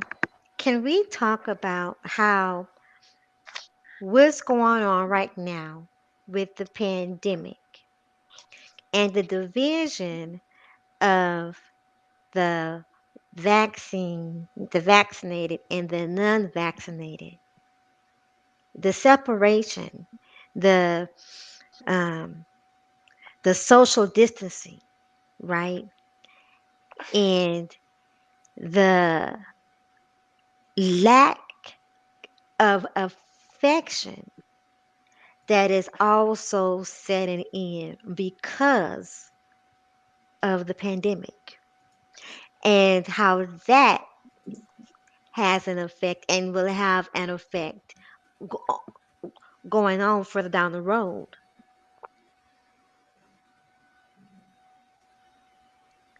I mean, Well, oh, you can oh, go go ahead ahead, first, Nicholas. fam. I'll combo after you.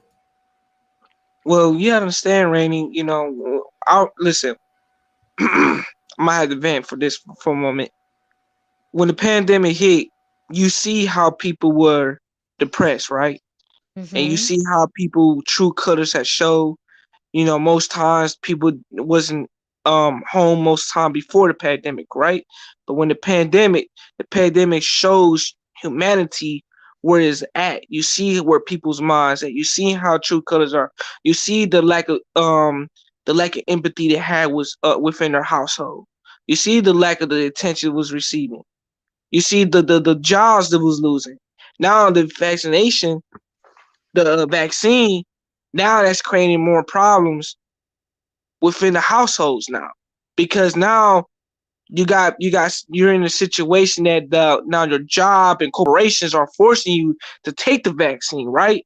When you Mhm. got I'll say some people already took the vaccine, and you got the other half who haven't took the vaccine, but now the other half are forced to take the vaccine even though they don't want to. Just like Mhm. going to just like you want to buy a passport and want to travel around the world. You know what you got to do to do that? You got to take that vaccine first. Go through that Mhm. process to get your passport and before you travel around the world. You get what I'm saying? Mhm.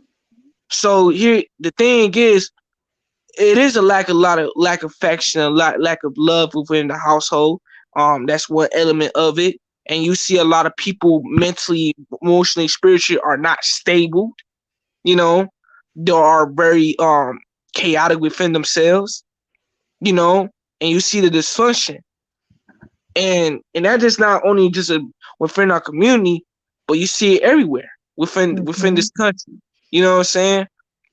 The thing is, the thing is, what's the solution of this? You know what I'm saying? Because Right. that's what I want to know in my part. Like, what is the solution to fix all this? Knowingly, a lot of commit suicide has rise. A lot of homeless people has a rise. You know Mhm. what I'm saying? And there's a Mhm. lot of shit going on. People are losing jobs like crazy. Then within their household, a lot of arguments, a lot of abuse, a lot of depression, a lot of domestic violence is going on. That stuff Mhm. has increased. So the pandemic increased that shit really, Mhm. really high. Now, Mhm. now we gotta figure out the solution to all of that, and that's why I gotta go. Go ahead, nameless bro.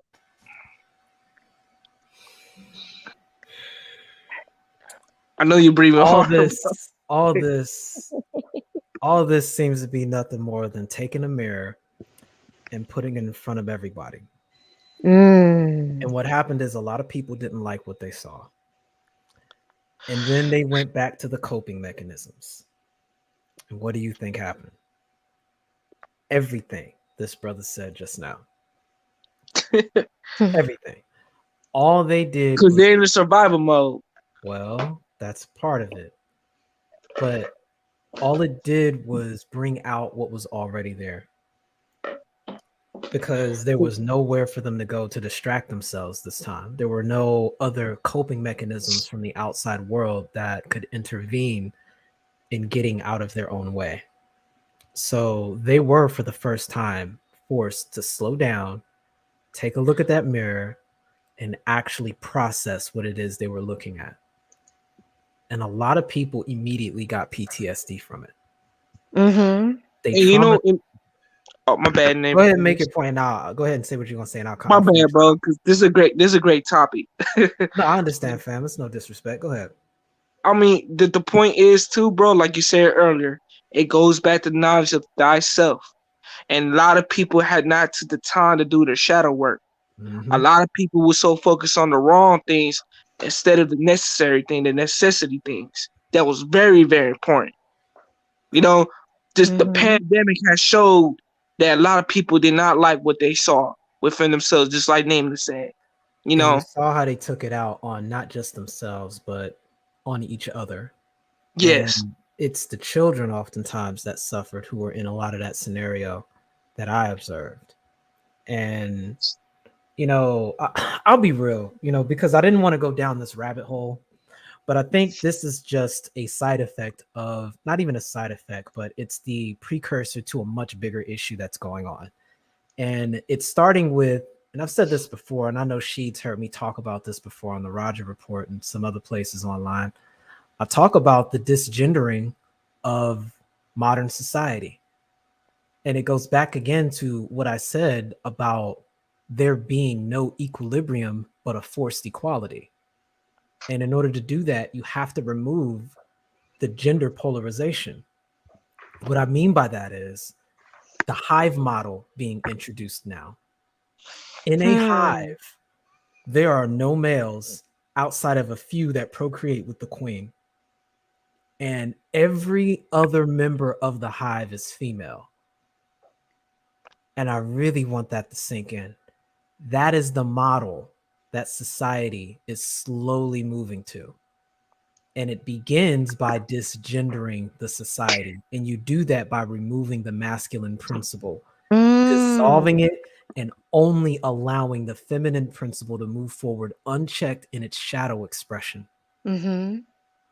Now, if you combine that with the collapse of the social structure within the family dynamic and only have the family dynamic expressed through a mother and child, and Hmm. have the masculine energy be represented essentially only by the state, Mhm. what you Mhm. have is a de facto hive because you have dismembered the man and Yes. left it to a non-masculine state to where it may be male, but it's not the man.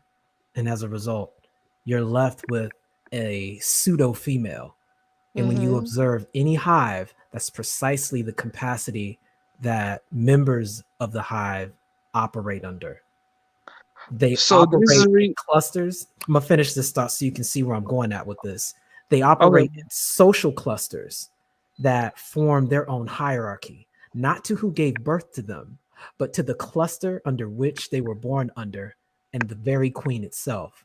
So if we understand that the arbiters of procreation end up being the state, either through artificial wombs or by providing the financial means for individuals to actually get through, i.e., programs that may be provided for by the state, you've got a de facto situation where the children become, they see their immediate peers that they learn and understand through social media as family rather than the family that actually birthed them.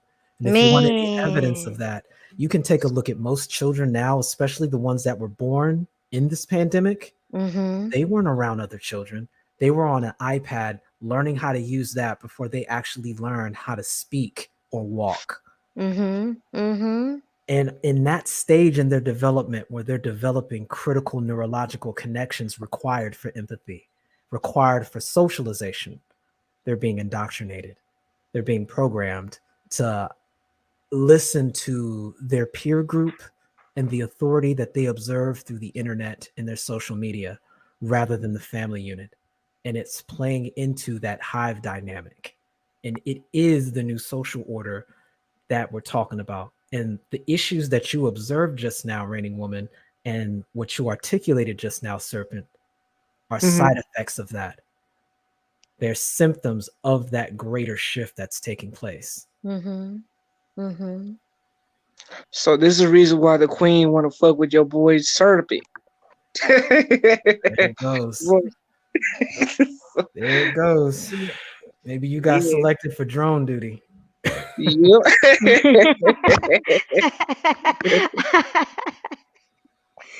Hmm. She feels my energy. You feel me? You know, when I walk past her, I don't understand. I don't get it. But since you explained it to me, now I understand. Now, Yeah, but the problem is everyone's not a queen. It, right? and that's what throws off the concept. There's only one queen.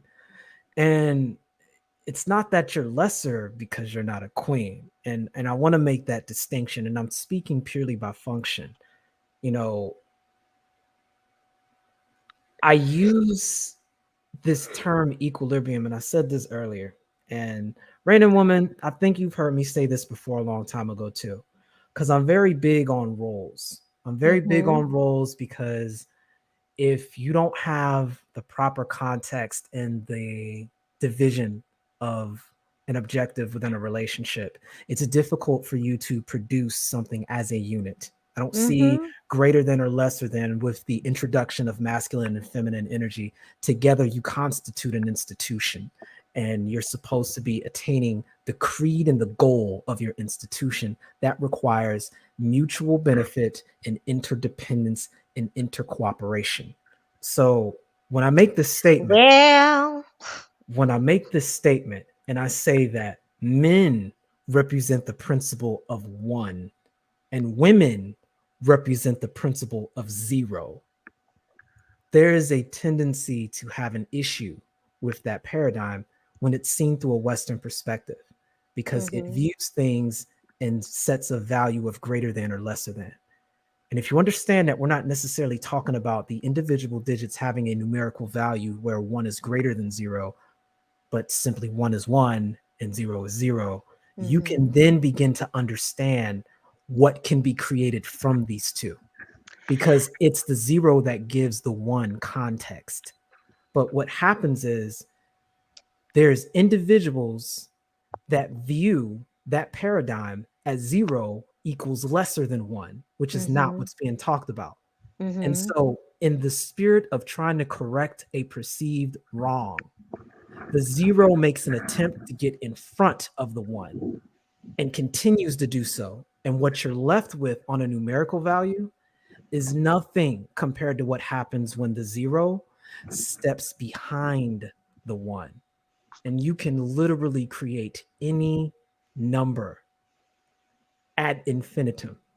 Period. Mm-hmm. Well, the thing is, the problem with that is, like we were talking about earlier, is that's going beneath the surface level of understanding of self, understanding of numbers, spiritual math, and relationships and working together, the interdependence. Hmm. And how can one be interdependent in a relationship when they are not even one with themselves? But that led to the whole reason why you needed to have knowledge of self. Right. If you're not aware of that polarization, you can't get the result you're asking for. And so that's what ends up happening a lot of times. You've got a situation where zero is meeting zero, and you don't get anything out of that. I don't care how much effort you put into it. You understand what I'm saying? And it leads to that downward spiral of just sinking effort after effort after effort and having nothing to show for it. That constant consumption, but still being hungry and not fulfilled because you're eating to be full rather than being or having that nutrition. You understand what I'm saying? Absolutely. And when you've got all of this confusion going on because the environment pretty much trains you to operate that way. And you're seen as weak by polarizing with the natural energy, your natural role that you were born into, that you should be in alignment with. It creates further confusion and it leads you to literally pass on this paradigm to the next generation repeatedly. And in this environment, if you are part of the 1% and you're looking for a way to sustain the system in the wake of a fourth industrial revolution. And what I mean by that is the threat of AI replacing human beings and automation replacing the old industrial order. You've got to have some place or something for the people to do and go to. And all I can see is this overt population control, this hive dynamic, and people being slaves to their own social groups. I don't see the traditional nuclear family model working. I don't even Hmm. see alterations of the nuclear family model working as things are going currently. It has to be, or rather, what I see happening is people that are already at the top that are establishing their social orders are going to continue to do that. And people that don't have that in order are going to continue to further drift from this alphabetization of the people and fall face first into this hive dynamic. And that's what we're dealing with. So if you want to interrupt that process, you have to do that work. You have to make the decision that you're going to interrupt, I guess, the pattern. But it's difficult to present that when, from the value system that you were born with, you can point to essentially this being a success, especially if you're a woman in this paradigm. You know, I don't know how. Okay, there's a term where you can say that you know how to achieve something, but the means to present itself to make that happen aren't there. I think anecdotally, some of us can succeed in spite of that. We've got people like Sheed here. There's several people in the sphere that are married and they're working very hard to make their relationships work and function. But for the vast majority of us, man, it's very frustrating because when you're Hmm. aware of the potential parasitic relationships you could get into, you know, it's kind of like self-sabotage of, do you Hmm. try to get into a known parasitic relationship and then try to steer it, or do you stay out of that being responsible and then find yourself in this weird limbo where you're not finding individuals that are at your level to make it work? Hmm. Because people are so damn Come on. successful by themselves, they don't need anyone else. And they don't Hmm. see the value in multiplying that power together. You see what I mean? Hmm. I don't Oh, think I there's see a what you mean. I don't think there's a value system, or rather, I don't think the value system acknowledges synergetic relationships. It rewards people for being in parasitic relationships where they're the parasite, but can pass themselves off as being the superior individual in the situation. You understand what I'm saying? Absolutely. Oh, I You get it. you guys, I'm out to drop because I had to take care of some things tomorrow. But I love this conversation. It was nice meeting you, Nameless. Nice seeing you, Rainy Woman, and nice talking to Likewise. you. You Sir, know, have a good night, family. yeah, Yep. you too, y'all. Take it easy, y'all. Yep. Os. Thank you, And Joey. it's crazy that I be talking to Kane and Gold P, and they have they deal with the numbers and one, two, and three, the father, the son, and the child. That Trinity. Yep. And the number one, the knowledge, two, the woman being wisdom, and three, the children being understanding. The knowledge and the wisdom together produces the understanding. We call that in our And tradition, in our tradition, thesis, antithesis, and then synthesis. Definitely serious knowledge. Go ahead, family. yeah, but there's a guy that I follow, and I watched his channel, and Zoe Williams. I bought his book, The Holographic Relationship, and it goes into depth to actually, the image of your reflection of you. And a lot of people can't handle that because it puts you on a pedestal, showing the image in which you represent for yourself. Some people can't take it and some people do. Sheet is it by Andrea Williams? Now, um, this Zoe Williams. Okay, I'm trying to find the book. Okay, yeah, I see. They're talking about Zoe Williams now here. I actually have that book myself. Yeah. And I didn't get his other one, the how to stick the landing in the how to stick the landing in a dysfunctional relationship. I think that was the other one. And that was the one before this one. Then he has one after this one as well. But, you know, dealing with certain things in life that are people, you don't have an understanding of what the process is. If you like, I keep saying that knowledge itself. If you don't know where you're going, don't know where you're coming from, it's like you lost. And it's the men and the women. We both have these issues, you know. And for us to come together, it means one has to give the rankings, and we hear this a lot. One supersedes over the other. One has to be the dominant, and one has to submit. There's no way around it. You know, Mm-hmm. and we have the conflict in which women have been taught nowadays they can have the power, they can be equal. And it's funny that I always say this: let the women have it. Let them see what it takes to be a leader. And I said this to my cousin, I said this to my wife. You know, if you want to lead, lead, but you can't. They ain't no days off. You Mm-hmm. know, in that scenario, if I gotta stay home or if I gotta work, that's what I do. But with you being the leader, you get your position. You get to handle the money the wherever way you want, but it comes with a cost. With you being a leader, if the tire goes flat, you going outside to change that tire. You're not delegating the work. And if you do delegate the work, you pay for it.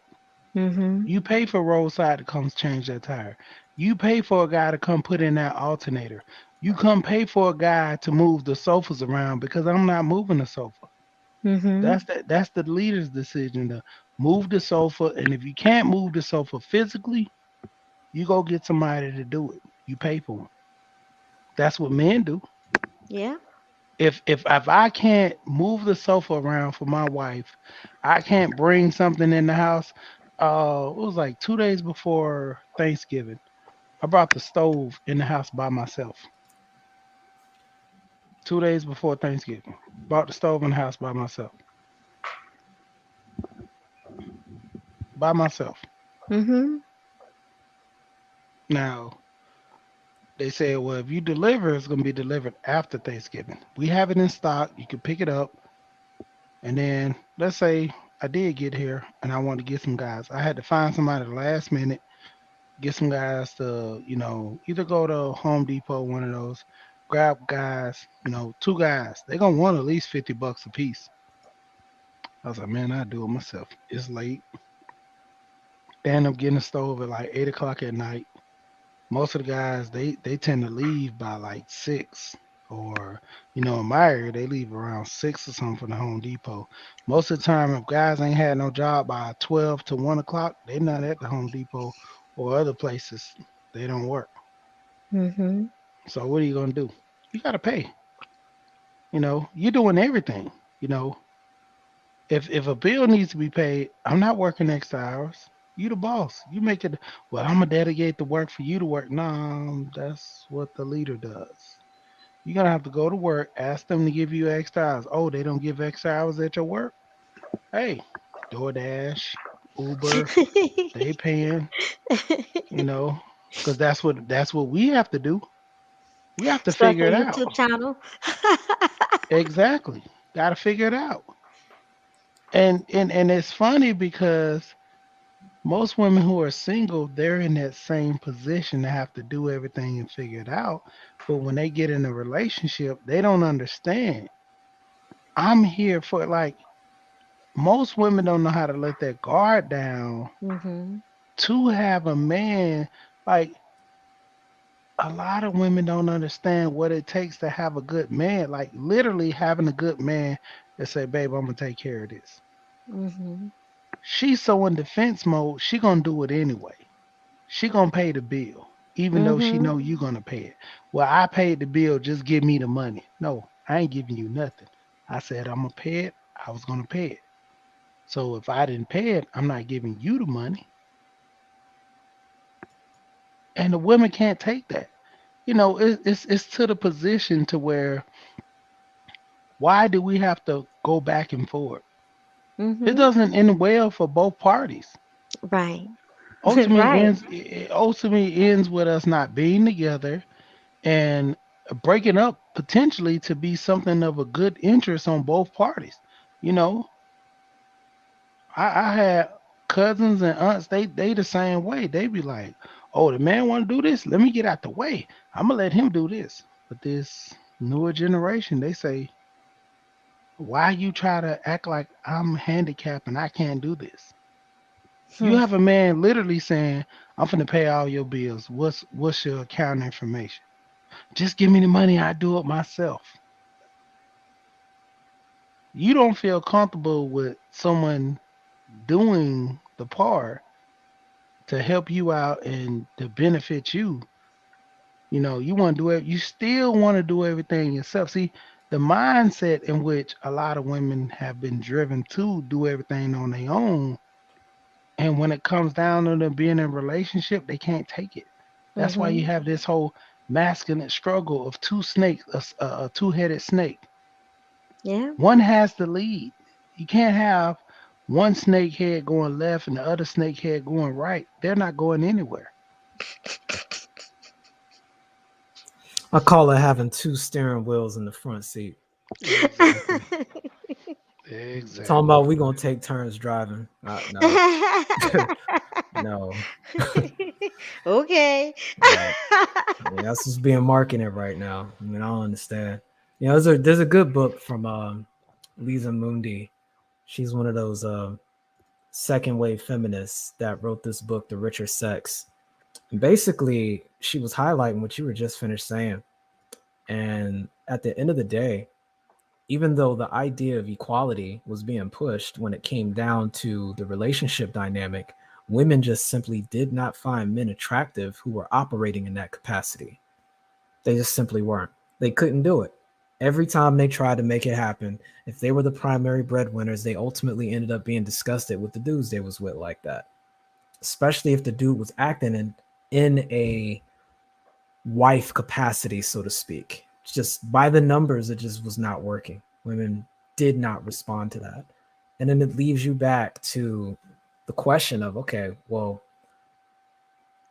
if someone needs to take lead and you got a problem with me doing it, why are we having this conversation anymore? Just like you said. And it leads us back to the paradigm that we were discovering earlier about you know, relationships becoming parasitic by nature. And it turns into this exploitative scenario where the women are encouraged to get as much as they can out of a dude and offer as little as possible. And the dudes are in a position to get access to as many women as they can in as short amount of time as possible without dedicating anything. That's literally what the situation ends up degrading into. And Hmm. I don't know how you get functional relationships that can procure legacy and establish a mutually altruistic community at You the end of the day. don't. You don't. You don't. I'm at We loss. what we end up having is well, what we ended up having is a bunch of, to make it, to put what you said in simpler terms, a bunch of malfunctioning individuals that can only form dysfunctional relationships whenever they get into any kind of relationship, to where sex is the only thing they can agree upon at the end of the day. Well, they're not even agreeing on sex, really.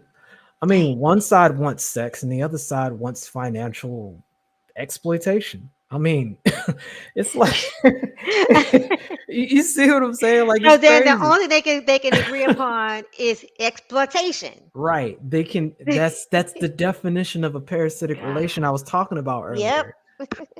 And it's like a rush to see who can be more parasitic over the other. Hmm. Yes. Who can beat who can beat the other one to the punch first? And this is seen as normal.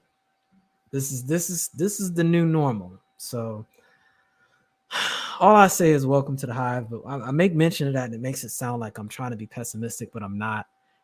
I just the only way I see this fix being fixed is you have to go a level above the level at which it's manifesting.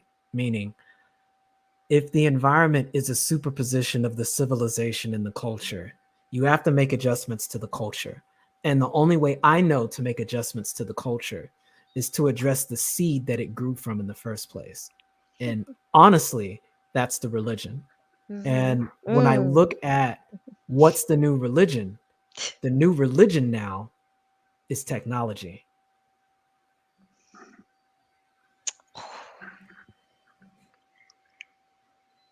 Mr. Z, how you doing?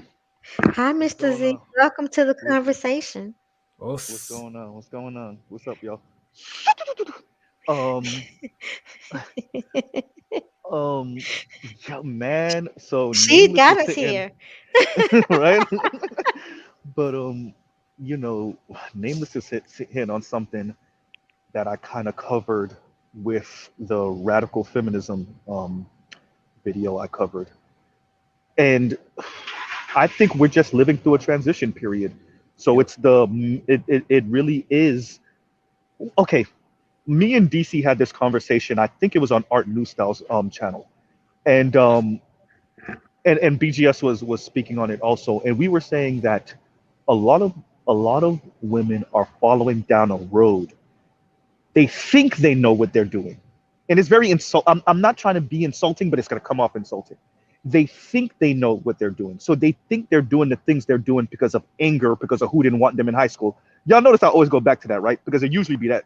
Um, but in reality, you're following down a roadmap that somebody planted for you 40 and 50 years ago, Hmm. right? And Hmm. it's to have you single and not only not reliant on men, okay, fair enough, but also kind of despising them and hating them, just like your feminist foremothers did 40 years ago. Hmm. You think it's because of your personal experiences, but it's really not. It's something that was planned out for you 40 years ago. What they realized is that we can't get women away from men. It's not so much the men. We can make laws and make it very difficult, and we could put the social environment in place to make it very difficult for them. But women still wanted men and still wanted men to act a certain way. But if you can slowly change them over decades, we get Hmm. to where we are now, which Hmm. is I don't need no man, although I secretly want one. I'm still living at home with my mom at 32, and I don't need no man, right? And I'm making Mhm. $35,000 a year, but I don't need no man, right? Mr. Z. Go ahead, go ahead. I'm sorry. It I'm sorry to cut you off, but it's the Go ahead. shame. It's the shaming, man. See, the whole plan is I talk about this a lot. You have the 40-year anniversary of Papa, Grandma, and all those women who said that your granddaddy wasn't no good. He abused me. He treated me like this. But she has all the provision. And that's what I'm trying to figure out. Why, in your later years, 60-year Mm, marriage, you know, mm, you've been with granddad ever since you was 15 years old, 12 years old. That's all you both knew back in the day. That's how they did it. Mhm. They got together, stayed, they fought, they argued. Hear your granddaddy cuss grandma out all night, but then get up, she make him his breakfast, coffee. Mhm. They sit down and talk, but then she'll talk about how horrible he is. And the women take, man, I'll never have that type of relationship. Girl, do better for yourself. You'll have an yep. education, go to school, do everything for yourself. But then they're celebrating their 40-year anniversary, and you there. Most of the time, the women are there by themselves. Mhm. No man. Why? Grandma, she's on her 40-year anniversary. What did she potentially make you do with your life but be a strong, empowered single woman? The difference is the environment has changed because the culture changed. And the reason why the culture has changed is because the civilization outpaced the culture's ability to properly respond. Yep. Here's the issue: at that time period, there was no internet, there was no social media. Hmm. So, hypergamy, which is a perfectly normal algorithm that is resolved in the limbic system, wasn't creating problems back then, even though it was present. But it began to create greater levels of problems because now, instead of an immediate peer group to compare everything else to, the entire planet Earth became a comparison model. And Come so on. Mm-hmm. here we Mm-hmm. are with hypergamy breaking down a population from the 80-20 dynamic using the Pareto principle. What occurs at that point is the remaining 20% then becomes the new 100 that a new Pareto Yep. principle is established and divided into Mm-hmm. once more. And then that process actually continues over and over and over based on her perceived place in the superficial social order that's created online. And this kind of inflated expectation takes advantage of a system that was designed to protect the woman and ends up compromising her. It's I, no different than what happens with insulin and something like high fructose corn syrup.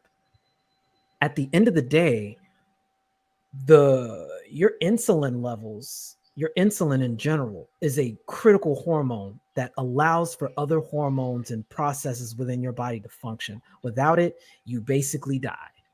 And I, you are introducing something like high fructose corn syrup that isn't natural, that doesn't exist in the natural world. And what happens is your body gets too adopted to it, and you end up being resistant to insulin, and suddenly you have diabetes. On a social level, you end up with that situation. In other words, in other instances where people were forced essentially to stick together to a point where they could bond long enough to sustain temporary adversity, that is no longer taking place now because Mhm. fear of more options interrupts the desire to make it work with certain people. Mhm. In other words, Mhm. the goal is supposed to be to go from point A to point B, but people never get the point A to point B because they spend so much time focusing on the space in between it in this Mhm. nebulous form they call potential. what they could get. And they're correct in saying it because you technically do need to go past the halfway mark to reach B. But if you spend your entire life looking at that space in between it, you never actually Let, reach point B like Yep. you saw the grandparents let do. me Yep. let me say something real Re- quick. okay. Just real quick. Okay, the thing about this 12, this is what I'm saying. I If want to address this too, Sheed, when you get a chance. Oh, you talking if about the it's comment. Go an ahead, fam. issue, if it's an issue about that, why do you promote that the daughters, the grandkids, whomever stay out of these type of relationships, but you stay in it? By you staying in this type of relationship, you're promoting that it's okay. A Mhm. 40-year, that I don't condone no violence towards any woman. You know, I've seen my mom go through that type of situation, and I don't wish that on no woman or man for that matter, because there are men go through the same thing. But Don't do you it, Sheed. know, I'm gonna touch it. I'm gonna touch that it. Don't go there. all I'm gonna get it right, later. but you know, that's the whole thing. That Michael Basin wrote the book Men Cry in the Dark. But go ahead, I'm gonna let you go ahead and take off. Right. Thank you, Sheed. So first, DV is largely bidirectional. I don't know where we get this idea, especially in the black community, that niggas is coming home and not finding their meatloaf on the table and just backhanding their wife. That is not a thing. Y'all, man, the media, oh my God. Anyway, that's not a thing. I'm sorry, y'all. It doesn't happen, yes, but it's not a theme.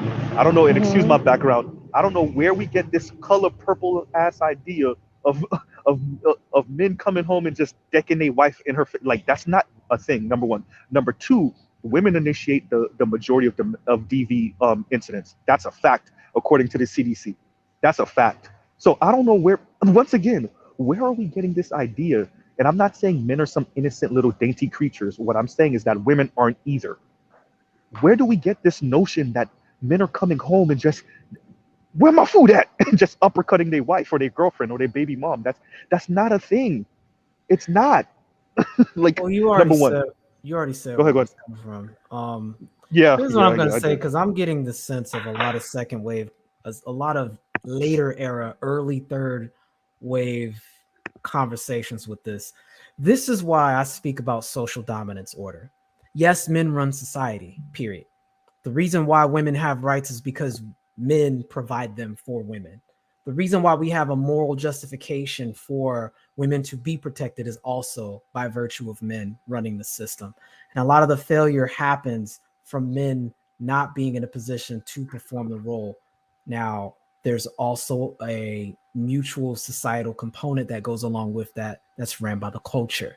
And a lot of the problems we are having right now, a lot of the issues we are seeing with things like sex trafficking and domestic abuse is because men are not running the households anymore, especially in the West. And when you look at the actual numerical data that gets into domestic situations, there's just as many women participating as there are men. And that's not what really gets talked about. In fact, if we get into the conversation about sex trafficking, if you really want to go there, 40% of the individuals on a global level that are involved with it are also female. I mean, it's not Yeah. like there's some insignificant, abysmal number of women that are involved. This literally means that for every one chick, there's two dudes that are involved in it, or 1.5 or 1.8 dudes that are involved in it. That's not some minuscule amount. There's just as many women in a lot of instances that are involved in it. And in fact, they get away with it longer and are less likely to even get accused from it in the same system. I mean, it's not like women don't have their advantages in the social order with regards to that. Because even if we get into the gender quote disparity, we need to be on 100% honest about a lot of this stuff. At the end of the day, the general motivation for a man to do anything in the West is to get your approval as a woman, period. Almost every action that's connecting a man to what he does by default, according to his conditioning, is to get approval of a woman. That means his pursuing of a job, the reason why he's making more than most women, so that he can ironically give his money to a woman. That's a fact. I mean, we need to have the conversation not in isolation, but in its full context.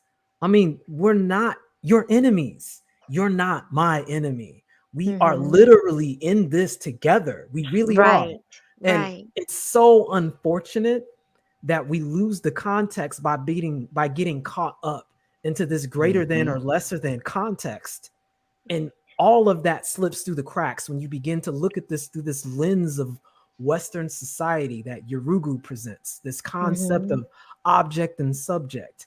Our existence, our value is more than our quantifiable numerical value based on how much money we make. That's not where our Absolutely. value lies. Our value lies on something that has nothing to do with money. Money's nothing more than a means by which to actually attain something. And the Nothing but a irony, tool. exactly, and the Hmm. irony is that most men are aimed at trying to get your approval. And not only does the government know that, most Hmm. marketers also know Hmm. that. Yep. Most marketing that's aimed at men is aimed at men so that they can get access to women. And the Yep. rest of the Hmm. marketing is to get the money that they know the men are going to get, the money that the women are going to get from the men that are trying to get those products for them. I I actually have something to back up what Nameless is saying. So something like 70 to 72% of household income is spent and directed by women, Mm-hmm. according to Morgan Stanley. So like Nameless is 100% on the ball. Not only do we know that, but the article that came out about 2.5, maybe 3 years ago now, economically unattractive men are leading to a downturn in marriage. It spoke about a number, and I think it was like 40 or 42, 45,000, something around that number. That's when men start getting married, right? That's when women start considering men for marriage.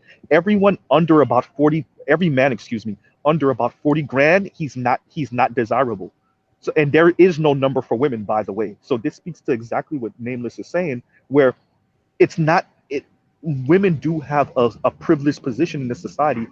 I think we're dealing with the nurture versus nature situation where innately there's something that you want, but you've been socialized to maybe turn your nose up at that, and you're conflicted about that. And I don't Here, even that wouldn't even be go ahead, go ahead. here's the thing. Hmm. Women have a hard line. Like, I think we need to be honest about that. Obviously, women don't want to be alone, but they will if they're not getting what they want. Mm-hmm. And I Yep. think that's the Yep. bottom line issue that differentiates men from women. Men will eventually go from point A to point B. Yep. Women, if they can't get what they want, they will buy the numbers, stay Hmm. by themselves. And Mm-hmm. that's important because this is what's going to lead us to the whole hive dynamic. That's not to Hmm. say that women won't have children, because they obviously are, right? But it's so much easier for a woman to have a child than for a dude to go out and get one if he's not approved by women. True. When you look at You the know, environment right now, that's leading to kind of what we're talking about. There's a huge portion of men that are just they just don't have a chance. It's not going to happen for them as they much threw as they their may want their to. hands up. And Hmm. it's that's a problem because there's supposed to be a cultural mechanism for them to pursue to even that playing field. But because the expectation is scaled so high, and because women will perpetually look at that space between A and B, if they already have children in that scenario, what does that mean for the overall structure of the society if, again, you're trying to build that Mm. community? Like, you can't make the same sort of equation. It's different, and the only reason why it's like that is because the environment has changed due to the civilization changing. If there was no social media, if there was no internet, if people were forced to rely on their immediate networks, the end result would be very different. Even though the algorithms and the mechanism that's in the limbic system, that emotional sphere, hasn't changed because the biology is the same, you would get a different result. And that's the thing that the culture was supposed to address and solve. And the only answer you really get boils down to alpha your way through it with no tools to help you even respond to this situation. And there's definitely not anything really being told to the women about their level of expectation, because Mm-hmm. Hmm. it's so unfortunate because they've been calibrated to, number one, be born with these inferiority complexes, and two, given the Mhm. artificial solution of getting all of this artificial sexual attention, but they're not Mhm. getting attention that's actually going to fulfill them emotionally. And so it The Mhm. becomes this calories without the parasite, nutrients. right? It becomes Mhm. this junk food scenario where they get social Mhm. diabetes, where they're just Ha! literally I like how you stuffed. remix that. I like that. I like that. I like that. That's what it Hey, is. freestyling over here. We freestyling. Oh man. That's what it is. I mean, how do you address that besides putting yourself in a situation where you withdraw from it? But then now you're stuck with the freaking meter for the rest of your life, pricking your finger, having to get these fixes of attention to function. And you Let me can't back have up. a relationship off of that that you expect that your grandparents had that Sheed was talking about. Go ahead, fam. Right. No, let me back up. Nameless again. God, I guess I'm being your wingman tonight, Nameless. But Wait, wait, so wait. Hold on, go ahead, wingman. go ahead, Hold on. go ahead, go ahead. I apologize, but my You're okay. beauty bed is calling for me, so I'm gonna go prep for bed so I can get my rest. But I'm gonna keep listening. In the meantime, all right. Because look, we here. She got us, y'all. We here. Thank Literally. you so much. Right. Thank you guys so much. I appreciate you all. All right, No good night. problem, man. It's good seeing you right now. Mhm. But so to back up what what Nameless was saying, and this is from Morgan Stanley's The She Economy, and this particular segment right here. In the coming years, another demographic trend could help further close the pay gap in the U.S. The rising ranks of single working women, based on Census Bureau historical data and Morgan Stanley forecasts. 45% of prime working age women, 25 to 44, will be single by 2030, the largest share in history, up from 41% in 2018. You see that? I mean, they're already making investments in like cat Think it. food and That's all my kind of point. stuff like that, Exactly. batteries, all kind of stuff. Exactly. Nameless, I know you don't be going down there, but batteries for what? You already know, fam. I mean, but I mean that's why I keep saying, man, this hive is happening, man. I mean, I know you saw that situation uh with the living robots and they're Yep, reproducing now. I'm yep, telling you, when yep. artificial wombs hit and AI gets, it's really already there. I honestly think they're just waiting to trickle that in. When you start Mhm. seeing people having relationships with a freaking computer, It's a done deal. It's man, a done deal. people think they're upset about what they're seeing now. Man, But you're going to have one of the most gender segregated societies you've ever seen, and where men are and going you to know be on one end and women are going to be on the other, what and isn't nobody's that going to what be was talking to each other. isn't that what was part of the documentary I covered? Didn't the lady say that? Man, that's what they were really advocating for. And You see here's what what I'm I want to saying? say on that. Mm-hmm. They got that idea from somewhere. And Mm-hmm. we were touching on that a little bit on Art's panel. And I'll just say it again without going down that rabbit hole completely. We'll just say that there were cults of Isis back in the day that were adopted by the Greeks. And we'll just say it was a classic exercise of people missing the point when they take our historical sciences and they try to take the masculine and feminine principles and go to war at each other about it. You already know how the Greeks got down, no pun intended. Yep. No, fuck that. Pun intended, nameless. Excuse my language sheet, but no, screw that. Pun intended. Pun intended. No, So you you can know. understand how you got women on the Isle of Lesbos that felt a certain type of way Mm-hmm. about that. I knew that's what you was talking about. I'll just say that wasn't our fight, but we apparently were inheriting it. So I mean, Pretty it's much. I crazy. mean, in what's the redhead comedian name again? Carrot Top. Um, no, the other one, the chubby one from. He's actually God damn, Lewis Black, not Lewis Black. Oh my God, I forgot his freaking name. Anyway, I don't know. Go he ahead. he he said something like that once. He said, eventually race is not going to be a thing. It's going to be men and women. I don't know so much about the race, but he said that years ago. It got to be over a decade ago. I remember watching that stand up, and he said something along those lines, and we're actually kind of witnessing that now, where the split, like you said, nameless, where men and women will be living pretty much totally different existences, right? And I mean, technology will be able to facilitate this space that where we just don't do the dance anymore. Men and women just don't do the human dance anymore. And I don't know what that world will look like when you it's frightening, but the need for each other made us somewhat civil. And what's frightening is watching technology remove that need and human beings finally being able to stick the middle finger at each other and say, finally, I could tell you what I really think about you. You know, the conversation that's being had about it, and it's right there in the Mhm. transhuman conversation. It's a shift to presenting this idea of self-directed evolution. That's the answer to exactly what you're saying. And most of us alive probably aren't cool with this idea. But you know who's not Nope. going to care? Generation Alpha's children. Yeah. Because you need Yeah. to look at what they're going to be growing up taking a look at and what the environment is going to be perceived as. And the idea Mhm. of the traditional relationship, the nuclear family, and the inevitable dysfunction that we see in the form of alternatives to that, what that's going to present. And then the perceived stability and the lack of empathy that's already going to be pretty much SOP.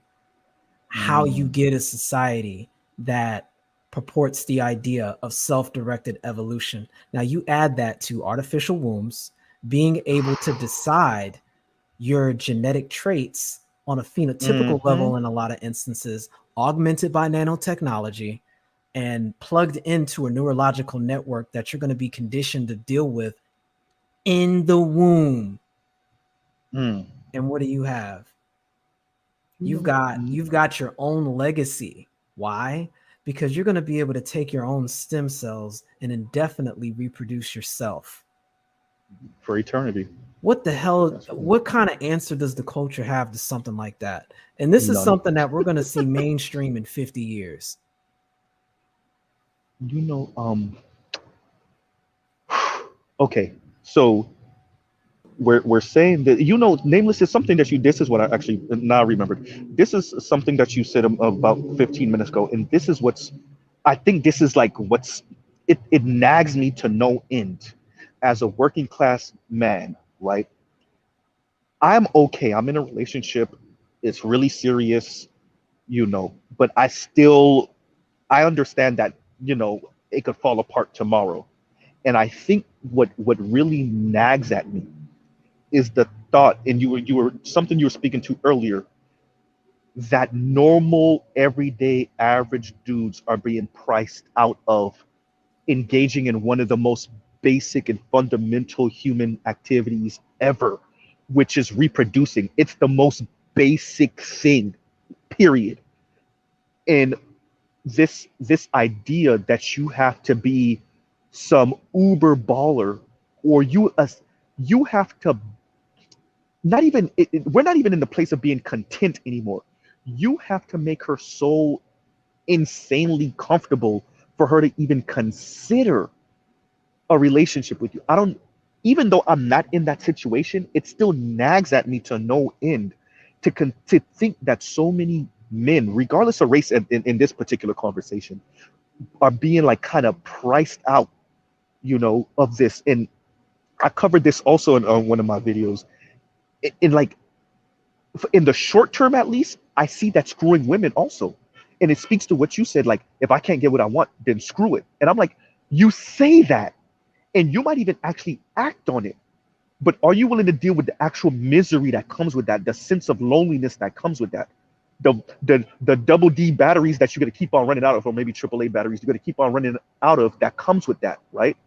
Literally and figuratively, well, pun You know intended what on they're that, doing to right? respond to that? Go ahead. A lot of these women are getting with women. Oh, And then okay. Yep. Yep. and Yep. then you Yep. stack that on top of the support networks that are in place to really help with that. And the lifestyle being glorified online and being rebranded Mhm. as you are a strong female who was done wrong by men in general, Mhm. and you can continue in this dynamic, and eventually you will find what you're looking for. Your soulmate will be there waiting for you. And I don't even know how you begin to have a conversation about something like that, because on a Mm. superficial level, they're not wrong per se, especially with what's going on with the technology, where You can take your average 50-year-old chick that's got enough money to get the Hmm. surgeries, to get the treatments, and then in the Shout out to near Janet future, Jackson.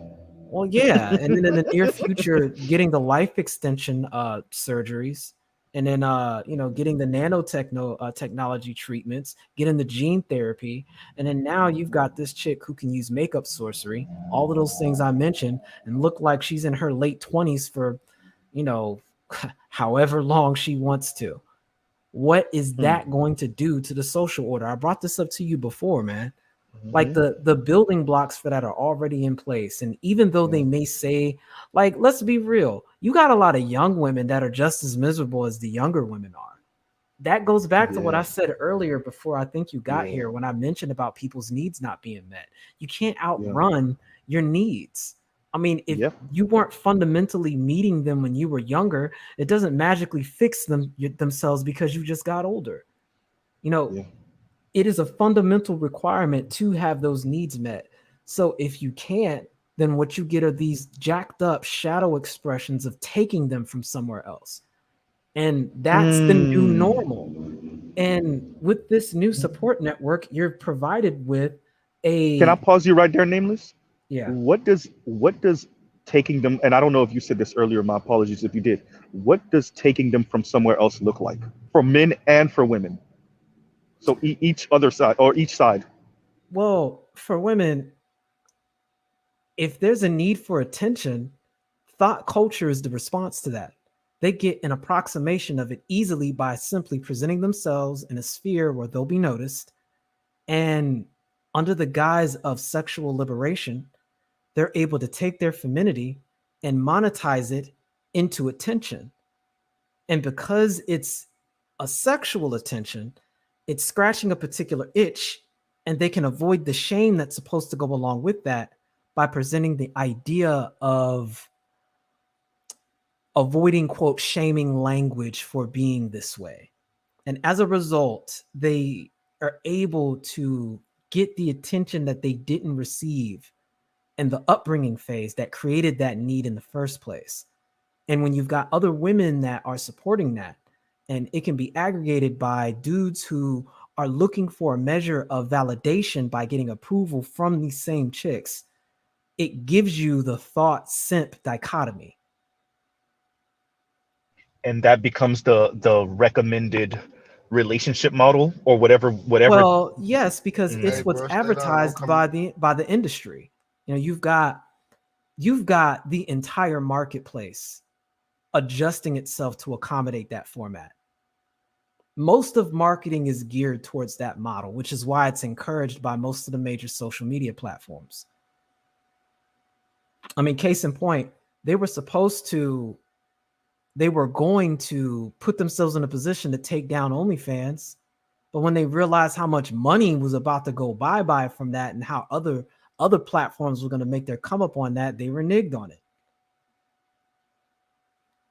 You understand what I'm saying, Z? Yes. Yeah. I'm sorry. I'm like, I'm at work, so I'm listening Oh, and my bad, and Fab. working My at the bad, same man. time. No, no, you good. You good. You good. But no, yes. For me, and if you see the way I speak about this, and I see the way you speak, I think that's why I gravitate to certain men in this space. It doesn't come from like we don't come from like this, bees are nothing, or these are the worst people on the planet. We Right. don't think like that or speak like that. No. I but I'm attempting to not come off like paternalistic, but the best way for me to rationalize it is by saying, like, do you even know what you're doing? Do you They even don't see what's going on? you know but if this is normalized, how do they know, man? Like, if you don't how do you have know you're anything else to swimming if compare you're a it to, fish? you see what I'm saying? Like, Yeah. this is how deep this goes. And maybe this is part of my personality. I'm an INFJ. So for me, I look at things not just at the surface level. And other people will call it thinking too much, whatever, that's cool. But for me, the way I navigate in the world is by understanding not what I'm looking at, but the energy that's animating it. Because for me, it's difficult for me to relate and understand who I'm talking to if I don't have a sense for where they came from. so that I understand how much of them is speaking to me and how much of what's happened to them is speaking to me. And that goes for everybody. Anybody I come in contact with, I'm constantly going through that state of analyzation. And over time, you come to notice that, you never know what people have gone through. And oftentimes, something you say and do could be so challenging to their personal worldview that you are being seen as a threat, not because of what you said, but because of what you represent in context to their worldview.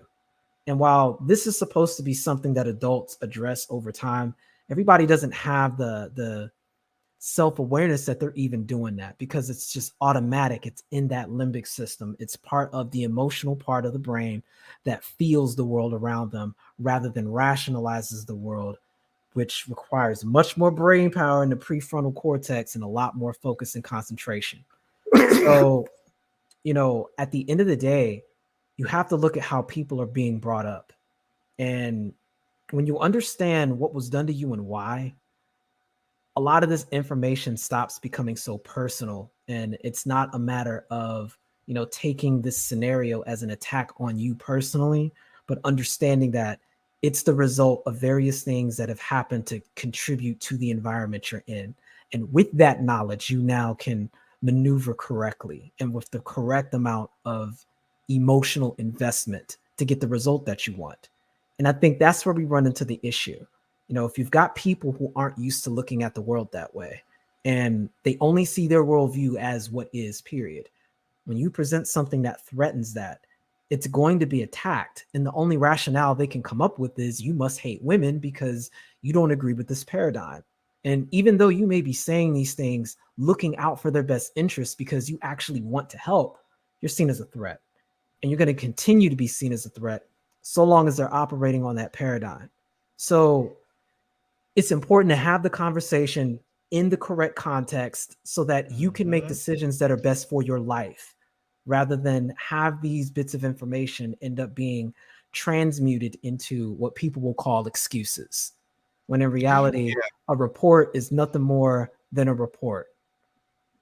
Well, So I wanna hop in real quick and say, yeah, Go ahead, go ahead, I go think ahead. we need to with Nameless just said, we really need to kind of meet people where they are, right, and kind of understand what is the catalyst that drives their behavior and decision making. Mm-hmm.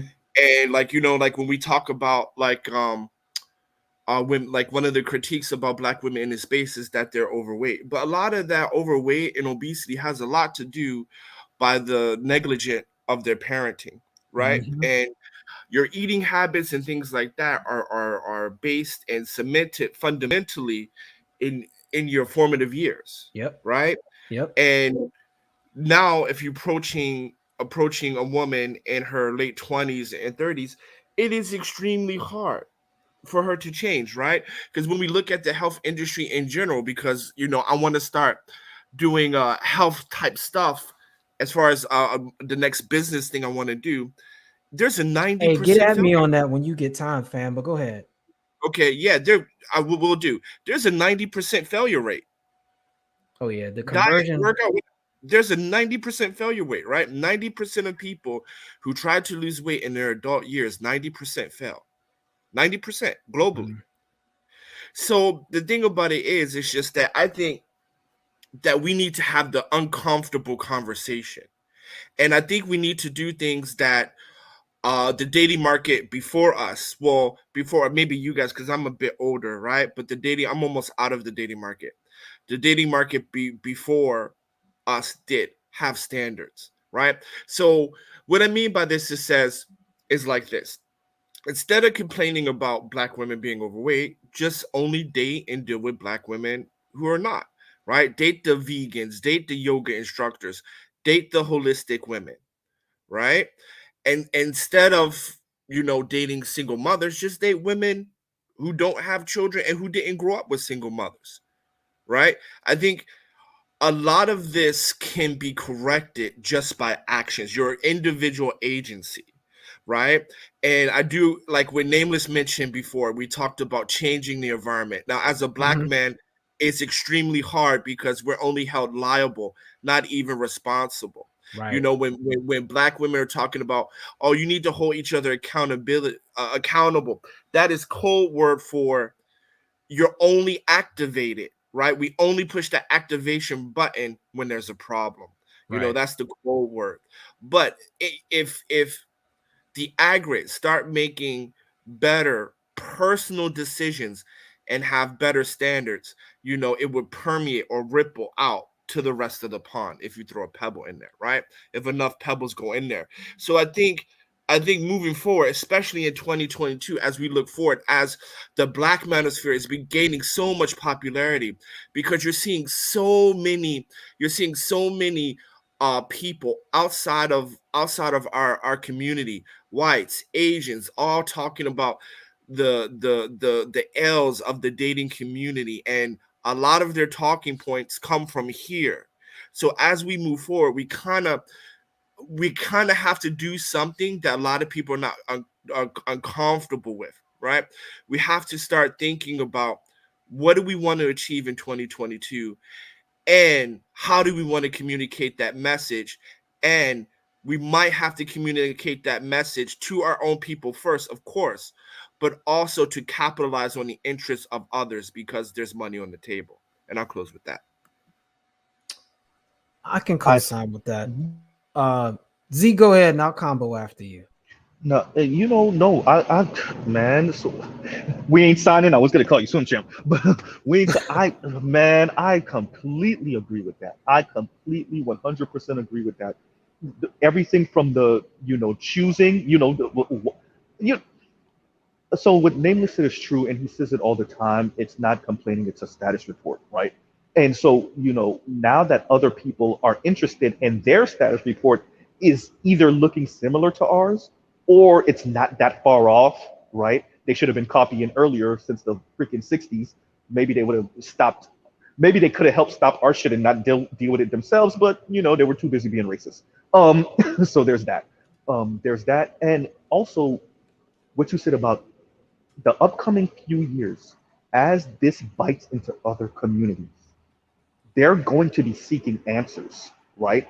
They're going to be seeking answers. And this is the time when we put all that little petty stuff behind us and come up with answers for ourselves, and even come up with answers for these, non-black, non-ADOS men that are going to be trying to find out, like, where did I as an individual go wrong, and where did the men of my community go wrong, right? Because these are, Nameless said something a few minutes ago that was so true. These are things that are bigger than you and your individual situation. And I think it's so difficult for people to see outside of that, mainly women.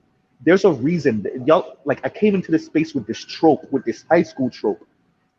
And I think people, like, I'm low key being funny, but not, because a lot of the trauma that people experience, that rejection, that, oh, he didn't want me, or she didn't want me, or he, I was the nerdy guy in high school and they overlooked me for the Tyrone. A lot of the way people speak well into their 40s and 50s, you could tell was, goddamn Nameless, I'm gonna steal your word, animated by rejection in high school, in early college years. So these people are fully 2 decades plus removed from high school, and yet they sound like they're throwing a 12-year-old temper tantrum, a 7-year-old temper tantrum, and they're 45 years old. So it's really hard to explain to that person something like radical feminism is some of the reason why they sound the way they do. Watching television, in the 80s and 90s, and some of the advertising and some of the television shows encouraging them to sound this materialistic, and to see men as essentially nothing but walking wallets and overglorified guard dogs. Another trope I brought into the space, right? Or another quote I brought into the space. And it's hard to explain to them why that's even going to be detrimental to them. That's the crazy part, right? We're not even talking about men in this respect. We're not even talking about what's in the interest of men. We're even still talking about what's in the interest of women, and yet they're so angry that they can't even see how this screws them in the long run. Because we're not talking about in the next 50 years per se, where their great grandkids or granddaughters are going to be living in a time where, like me and Nameless were saying, where We're gonna have this hive situation, right? We're talking about your life now and what's gonna screw you over in your life now. So you're 25 now, and it sounds cute to say you don't need a man now, and it sounds cute to insult young men now and call them dusty, right? It sounds cute now, but what happens in the next 20 years when you're 45 and you're single and you possibly didn't have children? What happens then, right? And I'll pause right there. Go look at your IG. I sent you something and tell me if I ain't right. Okay, wait a minute, wait a minute, wait And a it's minute, wait a gonna minute. low key answer the question you just presented. Okay, wait a minute, wait a minute, wait a minute. I'm going on there right now. I seen it. I seen it already. I seen it already. Yeah, I seen it already.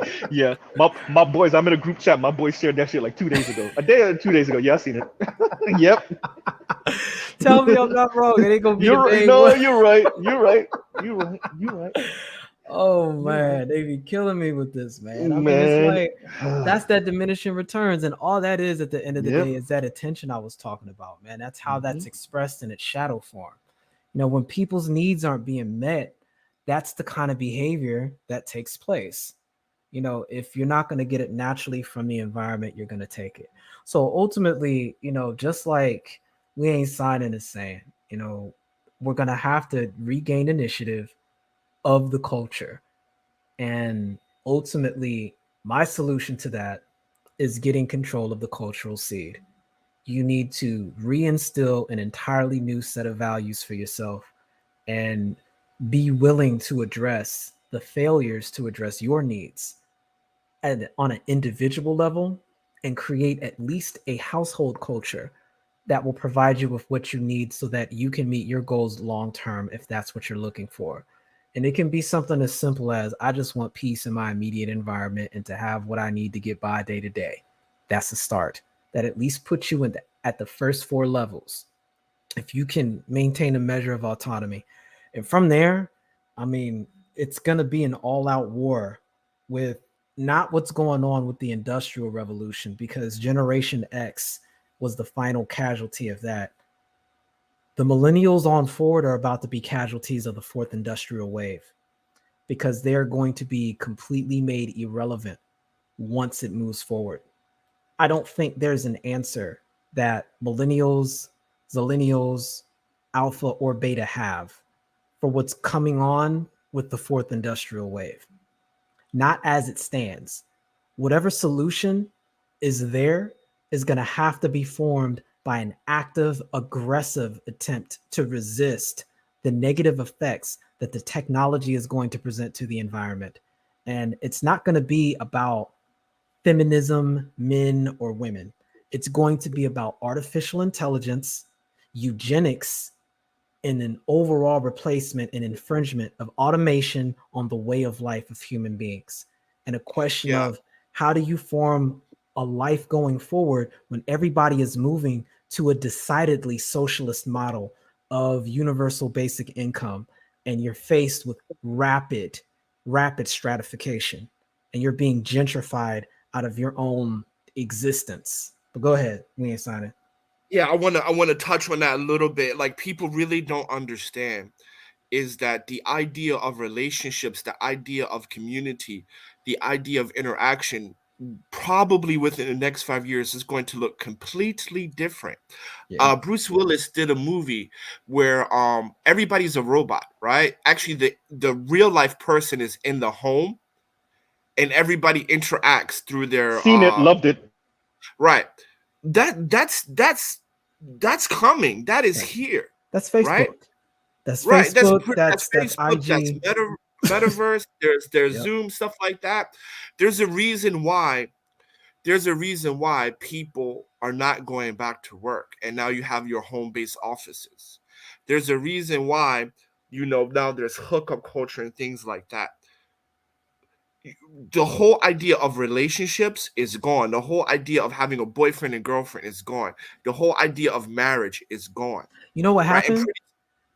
And It, pretty it, it soon was they're going to even commoditized, get is what rid it of is. yeah, but pretty soon they're even going to get rid of sex with a person, right? You're going to have sex spots or things like that. Even right now, in the Netherlands, they're having brothels with just sex dolls, Yeah, yeah. right?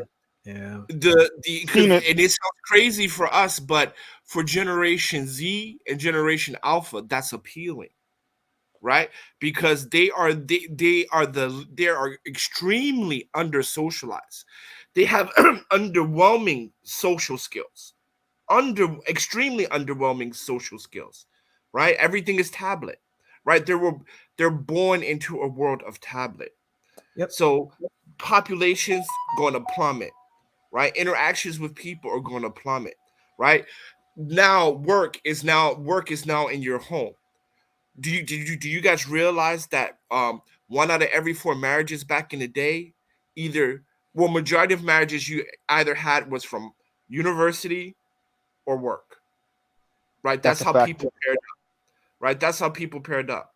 So now we already moved away work, right? Now online learning is becoming huge, right? 25-30% of universities are closing down because of bankruptcy, right? US getting students from abroad is now dwindling down, right? China and India, the biggest import of college tuition, now they're staying home, Yep. right? Yep. So unless you're an elite university, everything is going to be online. DeVry and all those others, 30-40% increase in learning education. Google and Facebook say, you know what, you don't even need to go to college. We'll have our own programs, Yep. right? So imagine an 18-year-old child, right, boy or woman, male or female, no longer getting exposed to those environments where they're able to meet people, to even date. It's going to be stripped away. It is being stripped away. And that's where we get into the artificial intelligence and things like that. Yeah, and the culture You at the end of the day has to come up with a response to that, and it's nothing but crickets at this point for the majority of humanity, especially the Ados tribe. We're nameless. still Could I? stuck on arguments that really needed to be had back in the 50s. That okay? That's what. Damn it, nameless. I was gonna say that. That's why I was trying to cut you off. I was gonna say But like no, not that we should have now. We should have been having that conversation freaking 60 years ago. Right. but let, You let's know. keep it let's keep it a Mhm. buck. Let's keep it a buck. Both on the male and female side. If it doesn't exactly affect me, people don't give a shit. People are extremely selfish these days, right? Let's keep it a buck. Well, And that's I where think the they always conversation. have been because if you can't see, if you're stuck in a state of constantly having your needs met, and we need to be, and see, I'm gonna defer back to the plantation, not in this. I'm going to just say it like it is. Our value system was derived from the plantation. And what that means is we were in a state where we were chronically not having certain needs met on a very baseline level. So, what happens with the culture who have experienced a chronic state of certain needs not being met? Generally, they're a bit higher on the scale, but for us, it was the first two levels in particular. You have a culture then that will overcompensate its value by focusing its attention on attaining those things. So happiness ends up being a state of existence where those things that you were lacking are now in abundance. And for us, it was such a baseline thing that stayed in the background. So the value we extract from our environment ends up being very baseline, low level things. That ends up being the primordial focus. And so the higher needs, like the need of belonging somewhere, the need to be able to have a solid sense of who you are and self esteem, get put in the back burner and become optional. Whereas other cultures make that one of the first things that's understood because it never needed to focus so much on getting those ground level aspects of food and immediate physical security. Whereas for us, that's been a chronic issue ever since we got here. Everywhere we go, we place such a heavy value on it that we often think we're done once we provide those things. And that's evidenced by the way the children are raised. We think raising children is predicated on having a physical provision of food and a Oh, physical preach that shit. provision of a roof over your head. And then they think they're done. When in reality, there are two other base needs that pretty much go ignored after that, which are actually required for you to be a functioning social human being that can contribute to society at a minimum level. And we You got fail to with repeat that. that. You got to repeat that. Repeat what is good parent. What do the black community consider good parenting? Because That is absolutely, I had a conversation about this before. That is absolutely my biggest pet peeve with the community. Talking about, if I paid the bills, if you eating, you got clothes on your back, I did a good job as a parent. No, No, no, no, that's not even minimum. That's not even minimum. that's not even minimal, right? That's fucking negligence.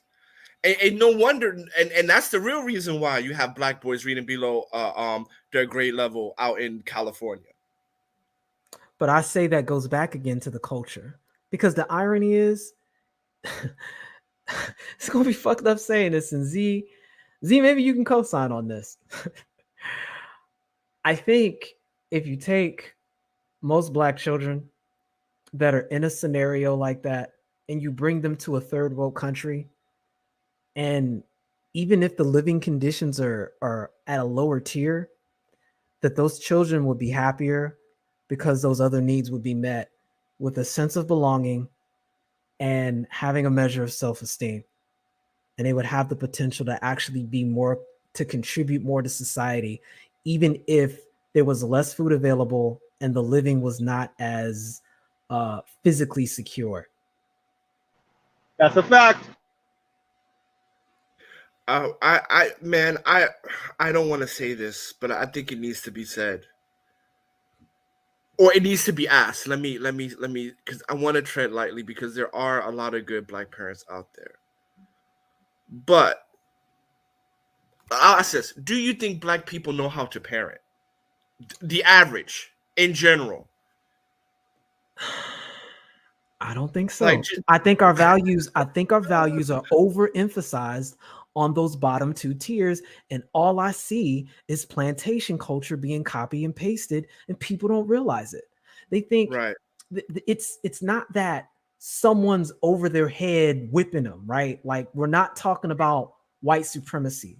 I'm talking about the cultural cues, the takeaway socially that was carried over from there because of a chronic condition of those needs not being met, resulted in a culture that overemphasizes those things. And it deals with the lack of self identity and self belonging with religion, specifically the religion that was learned on the plantation, which is letting Jesus take care of everything for you.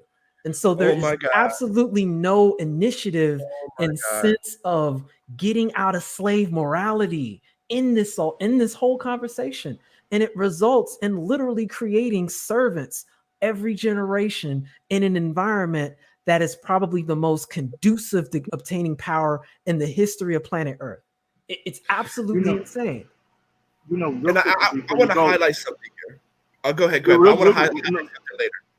okay, I just want to add on to what you and Nameless are saying, and I'm happy you're here, Wayne Simon, because you can back me up because of your education and background. The best way I explain it to black people now is by somewhat explaining inflation. Look, that base parent shit that y'all were okay with, and that was actually kind of sliding you by or sliding your kids by in the 60s, maybe the 70s, you can't do it anymore.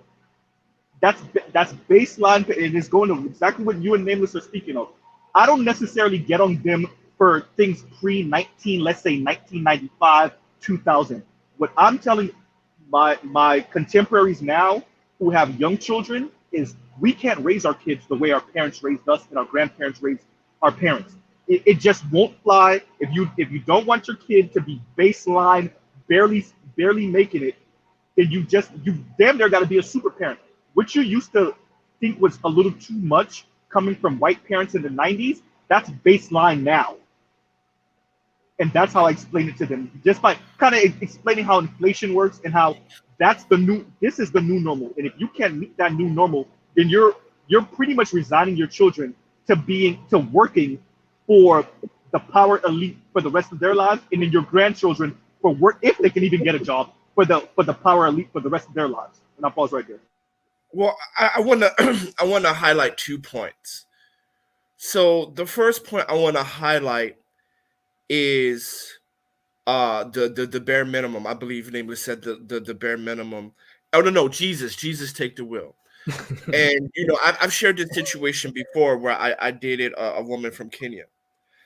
And even though we were experienced the same thing as being two black people in China, it was the worst connecting relationship that I ever had compared to my other relationships.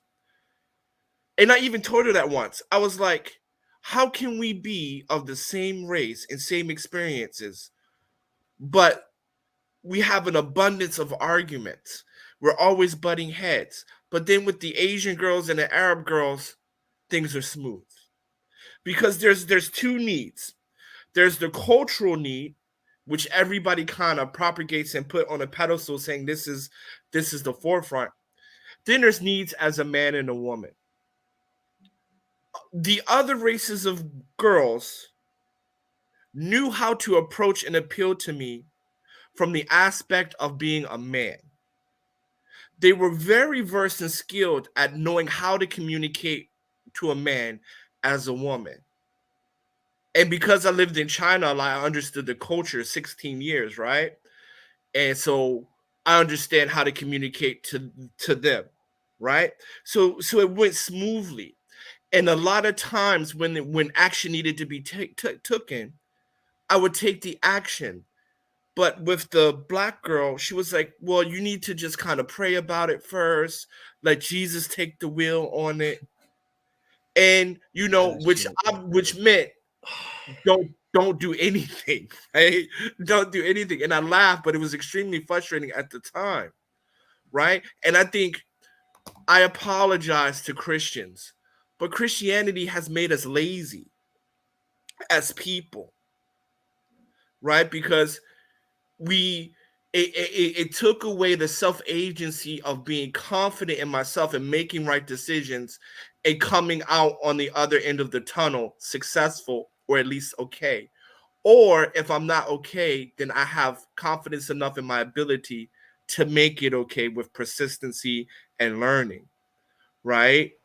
And then the second point I want to make is, when I look at the family dynamics here, right? You have mom and dad both working here, right? And then you have the grandparents. Grandparents take their kids back and forth to school. The kids are in after school programs until 9 o'clock at night.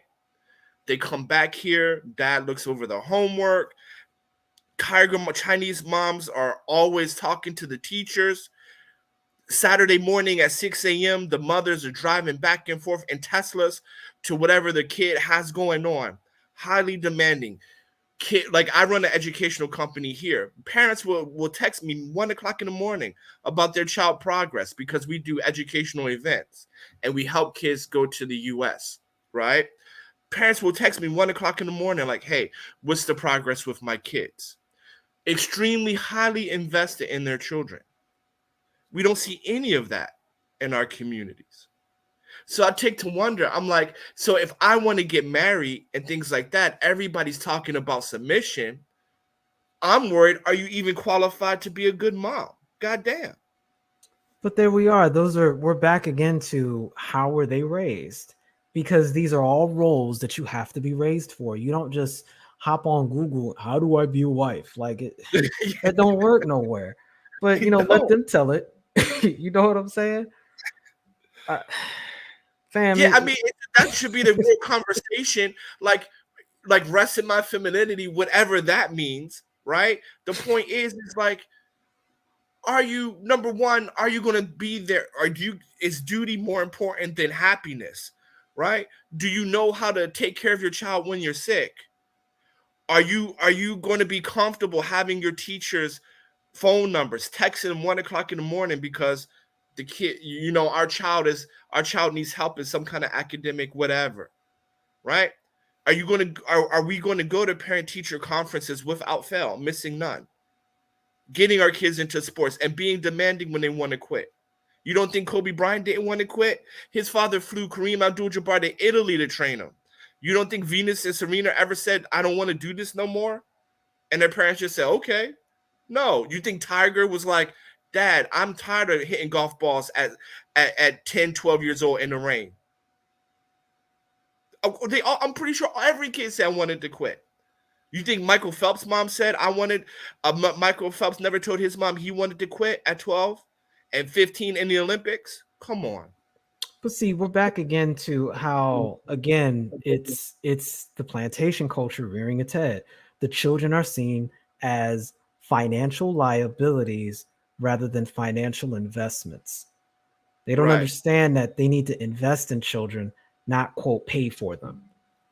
And that's a Exactly. very critical nuance because the behavior of pulling money out the wallet looks the same, but what differs is the energy that's animating that action. And that's Yeah. where culture helps determine these things, and why, the conversation with culture is one that I find people struggle with because I don't think we get what that really entails. And I don't think we understand how backwards we are because we're so insulated by America. And what I mean by that, you already know what we're saying. Z and you, we ain't signing because you've been outside the US. But I don't think we understand how backwards the culture is and Yeah. how we would have been obliterated in any other environment. And the only reason we're here predominantly is the fact that the United States is a superpower and it's kept Yep. us in this limbo so that the external consequences that would have occurred from us being this way never happened.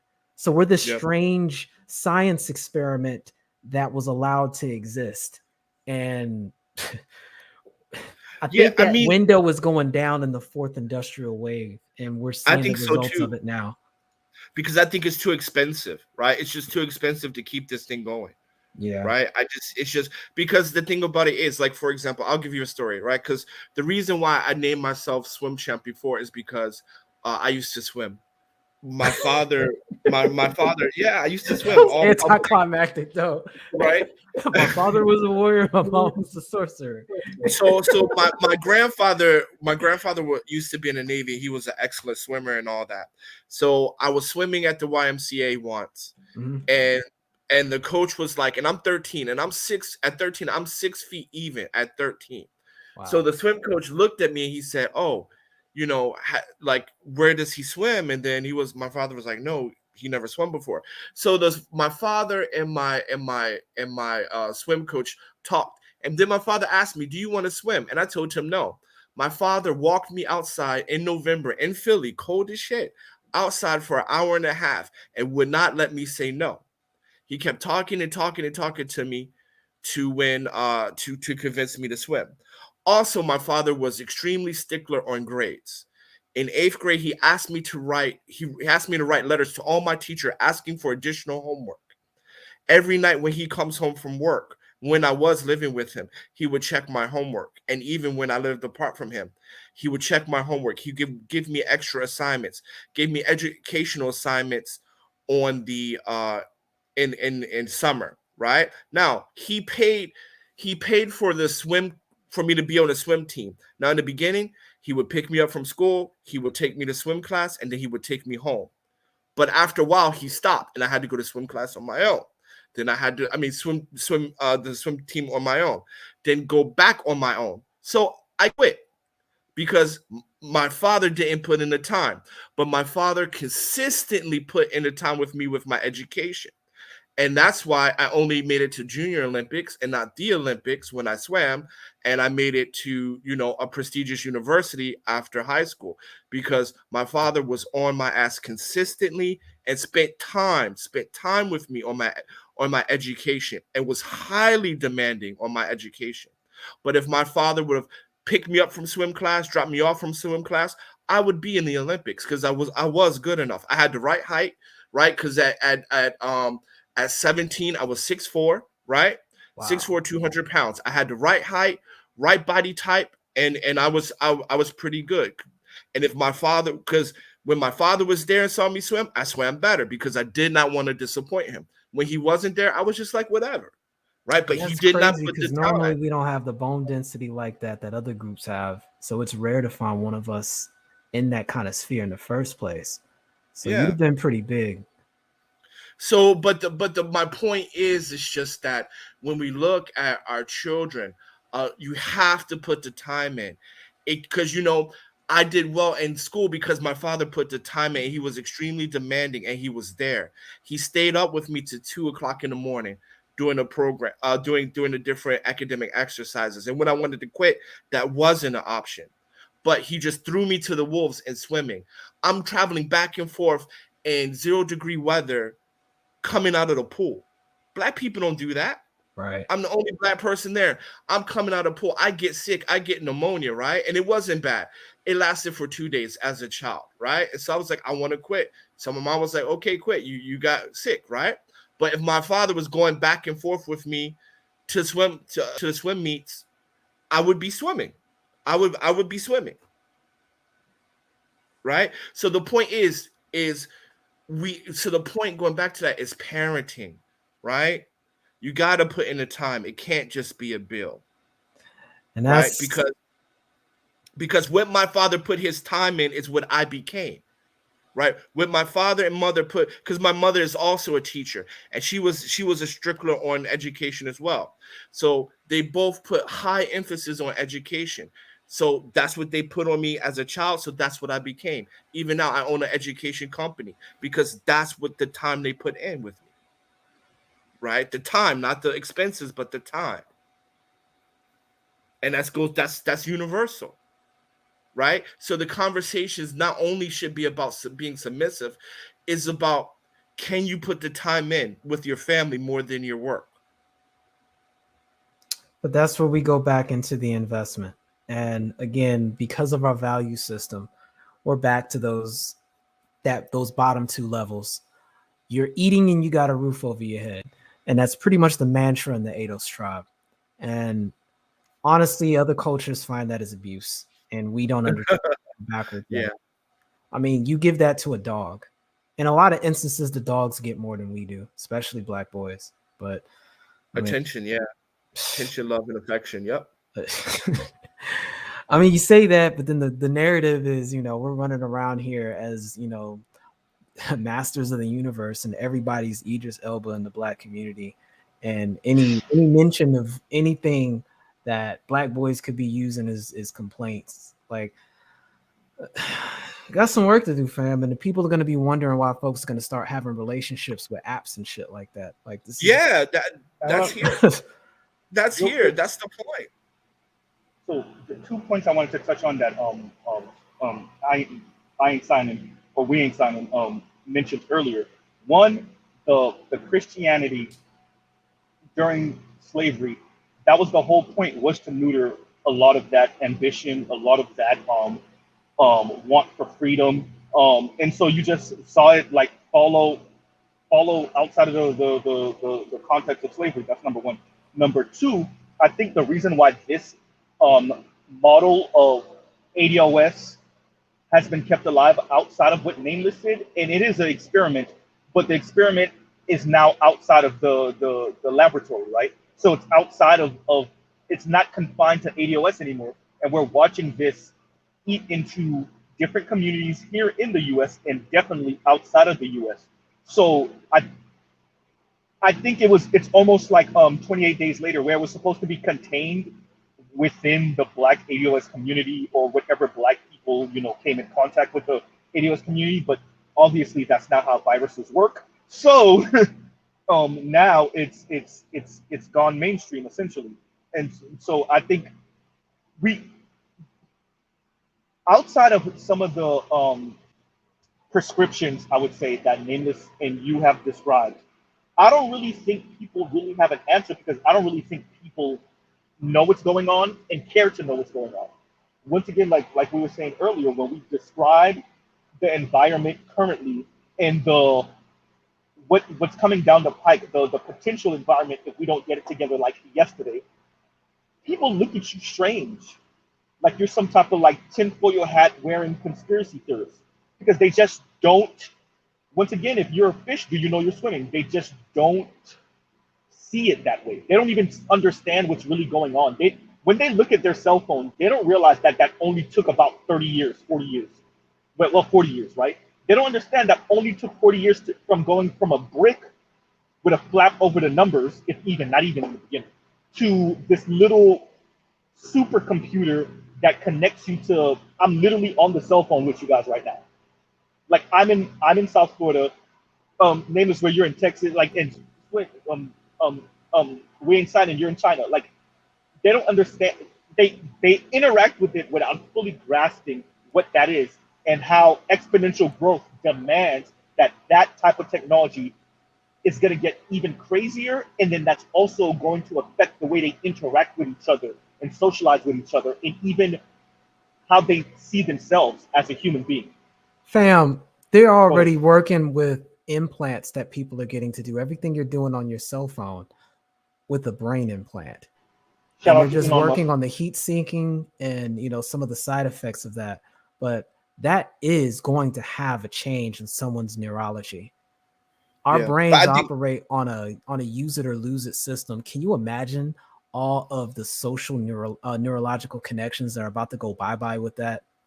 yeah, but that's going to be for Generation Alpha, right? Like Right, right. nobody 30 going to do that shit, right? But I'm That's for talking generation. about how the culture is not ready to respond to that now because Oh, that's we're, so out of yeah, the concept of reality that they're not respecting how fast the civilization is moving beyond the pace of the culture to keep up.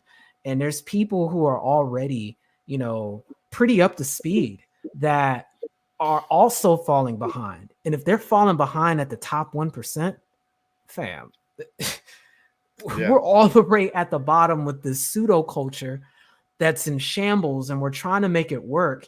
And we're used to existing in an environment where the United States is a superpower. When the United States stops being a superpower and the veil is lifted and it becomes too expensive to maintain the facade anymore, and then people have to decide whose kids are going to go without eating food, guess who's getting walked away from first? yeah. The poor folks, right? The poor folks, it's folks right? that are overcrowding the bottom, which is our demographic, because even Mexicans coming over the border with nothing are getting more than we do. It's freaking Yeah. crazy. Well, I like my analysis on the outlook of the black community doesn't is not great. It's definitely not great. I mean, yeah, it's not It's great. no bueno. So that's why I continue to push. If you want a semblance of having some sort of response to address this fourth wave, Black folks need to posture themselves as being the moral compass of humanity and posturing themselves to be the universal global human being, to be the archetype of what it means to be human, and market yourself that way, because that's going to matter when everybody else is walking around pretty much having relationships with artificial intelligence, robots, and avatars. Yeah. Well, I mean that it's hard to do when we on the tables twerking at restaurants. And Right? you speaking to what Name said, what happens when you think when you have a prehistoric mindset, but yet you're dealing with space age technology? I just I told mean you the that. answer. Yeah, The technology becomes the religion. yeah. Yeah, And so yeah. Jesus is about to be an iPhone. Well, the thing Shout out to about it Cloud is, Atlas. I would say this: if the rapture is real, I don't want to get into religion. This is a great time for God to come. If Jesus is coming, right, it ain't no better time than this because Right, stop it's a playing. wrap. I'm serious. Go It's a ahead and get wrap it over because with now, fam. Like, it's a wrap. It's I mean like I mean look at the young folks and how tech dependent they are, right? Social media has literally caused a new mental health disease, right? That's how tech dependent we are, right? Kids literally have withdrawal from tech. yep. That's where we're at right now.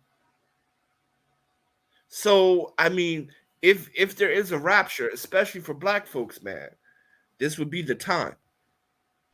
You know, This would going be into the that, time. we ain't starting going into that, and it's gonna sound like I went left. I really didn't. Me and I can't remember what channel I was on, but we were speaking about black boys being turned out. And I mean turned out in that particular way. Um, and a lot of it is not that somebody might have touched them or whatever. You know what's turning them out? Porn. They're watching more and more extreme, and then they get a little advertisement for same sex play, and they slowly go that way. So I'm using that as an example to say like the environment, because it's so easily accessible and there's so much of it and it's always on the cutting edge of technology. That's turning young boys out, not just young black boys, but young boys out.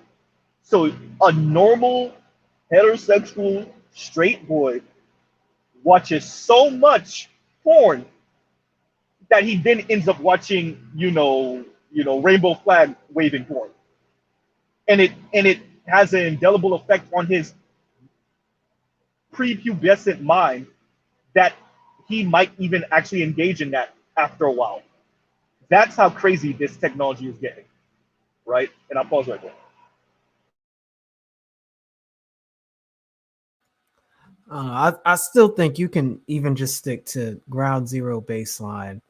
If you don't use the neurological connection, it atrophies into non existence. And one of the main things that occurs is lack of empathy. But I think Sheed is trying to get us to go to arts panel. Yeah, So we well, can probably actually, pause. Okay, well, okay. my yeah, take care, guys. Yeah, my lunch hour is over anyway, so I need to get back to work. You guys take care. No All problem, fam. right, It was we ain't good signing. chopping it Thanks, up bro, with you, bro. man. Have a good have a good Yeah, day. same. Same. I'll see you guys next week on the Roger Report. Take care. Okay, okay. Yeah, man. Thanks for having me up, Sheed. Namely, I'm gonna head to art in a little bit. I'm trying to knock out some of this work right now. But yeah, man. Once again, nameless, man. I mean, bro, and I saw that video that Art and Emo put up earlier today, and I added you in the comments. Actually, read that comment. Somewhere in Chicago, Black Uru is cursing me because he's gonna be alive to see a lot of this shit. And I said it in the comment. I was like, somewhere in Chicago, Black Uru is. Damn you, Mr. Z! I told you you're gonna see this shit, Black Uru. That's funny. Yeah, man. But I'll truly pause right here. And once again, thanks for having me up, Sheet. All right, man. I'll check you out on Art New Style channel in a little bit. Yeah, man. It's good chopping it up with you, Sheed. To the chat, folks on the panel.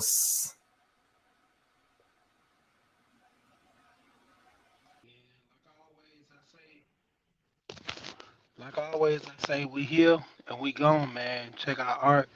I'm gonna drop the link one more time so people can go over there and check him out. He just went live, and we here and we are gone.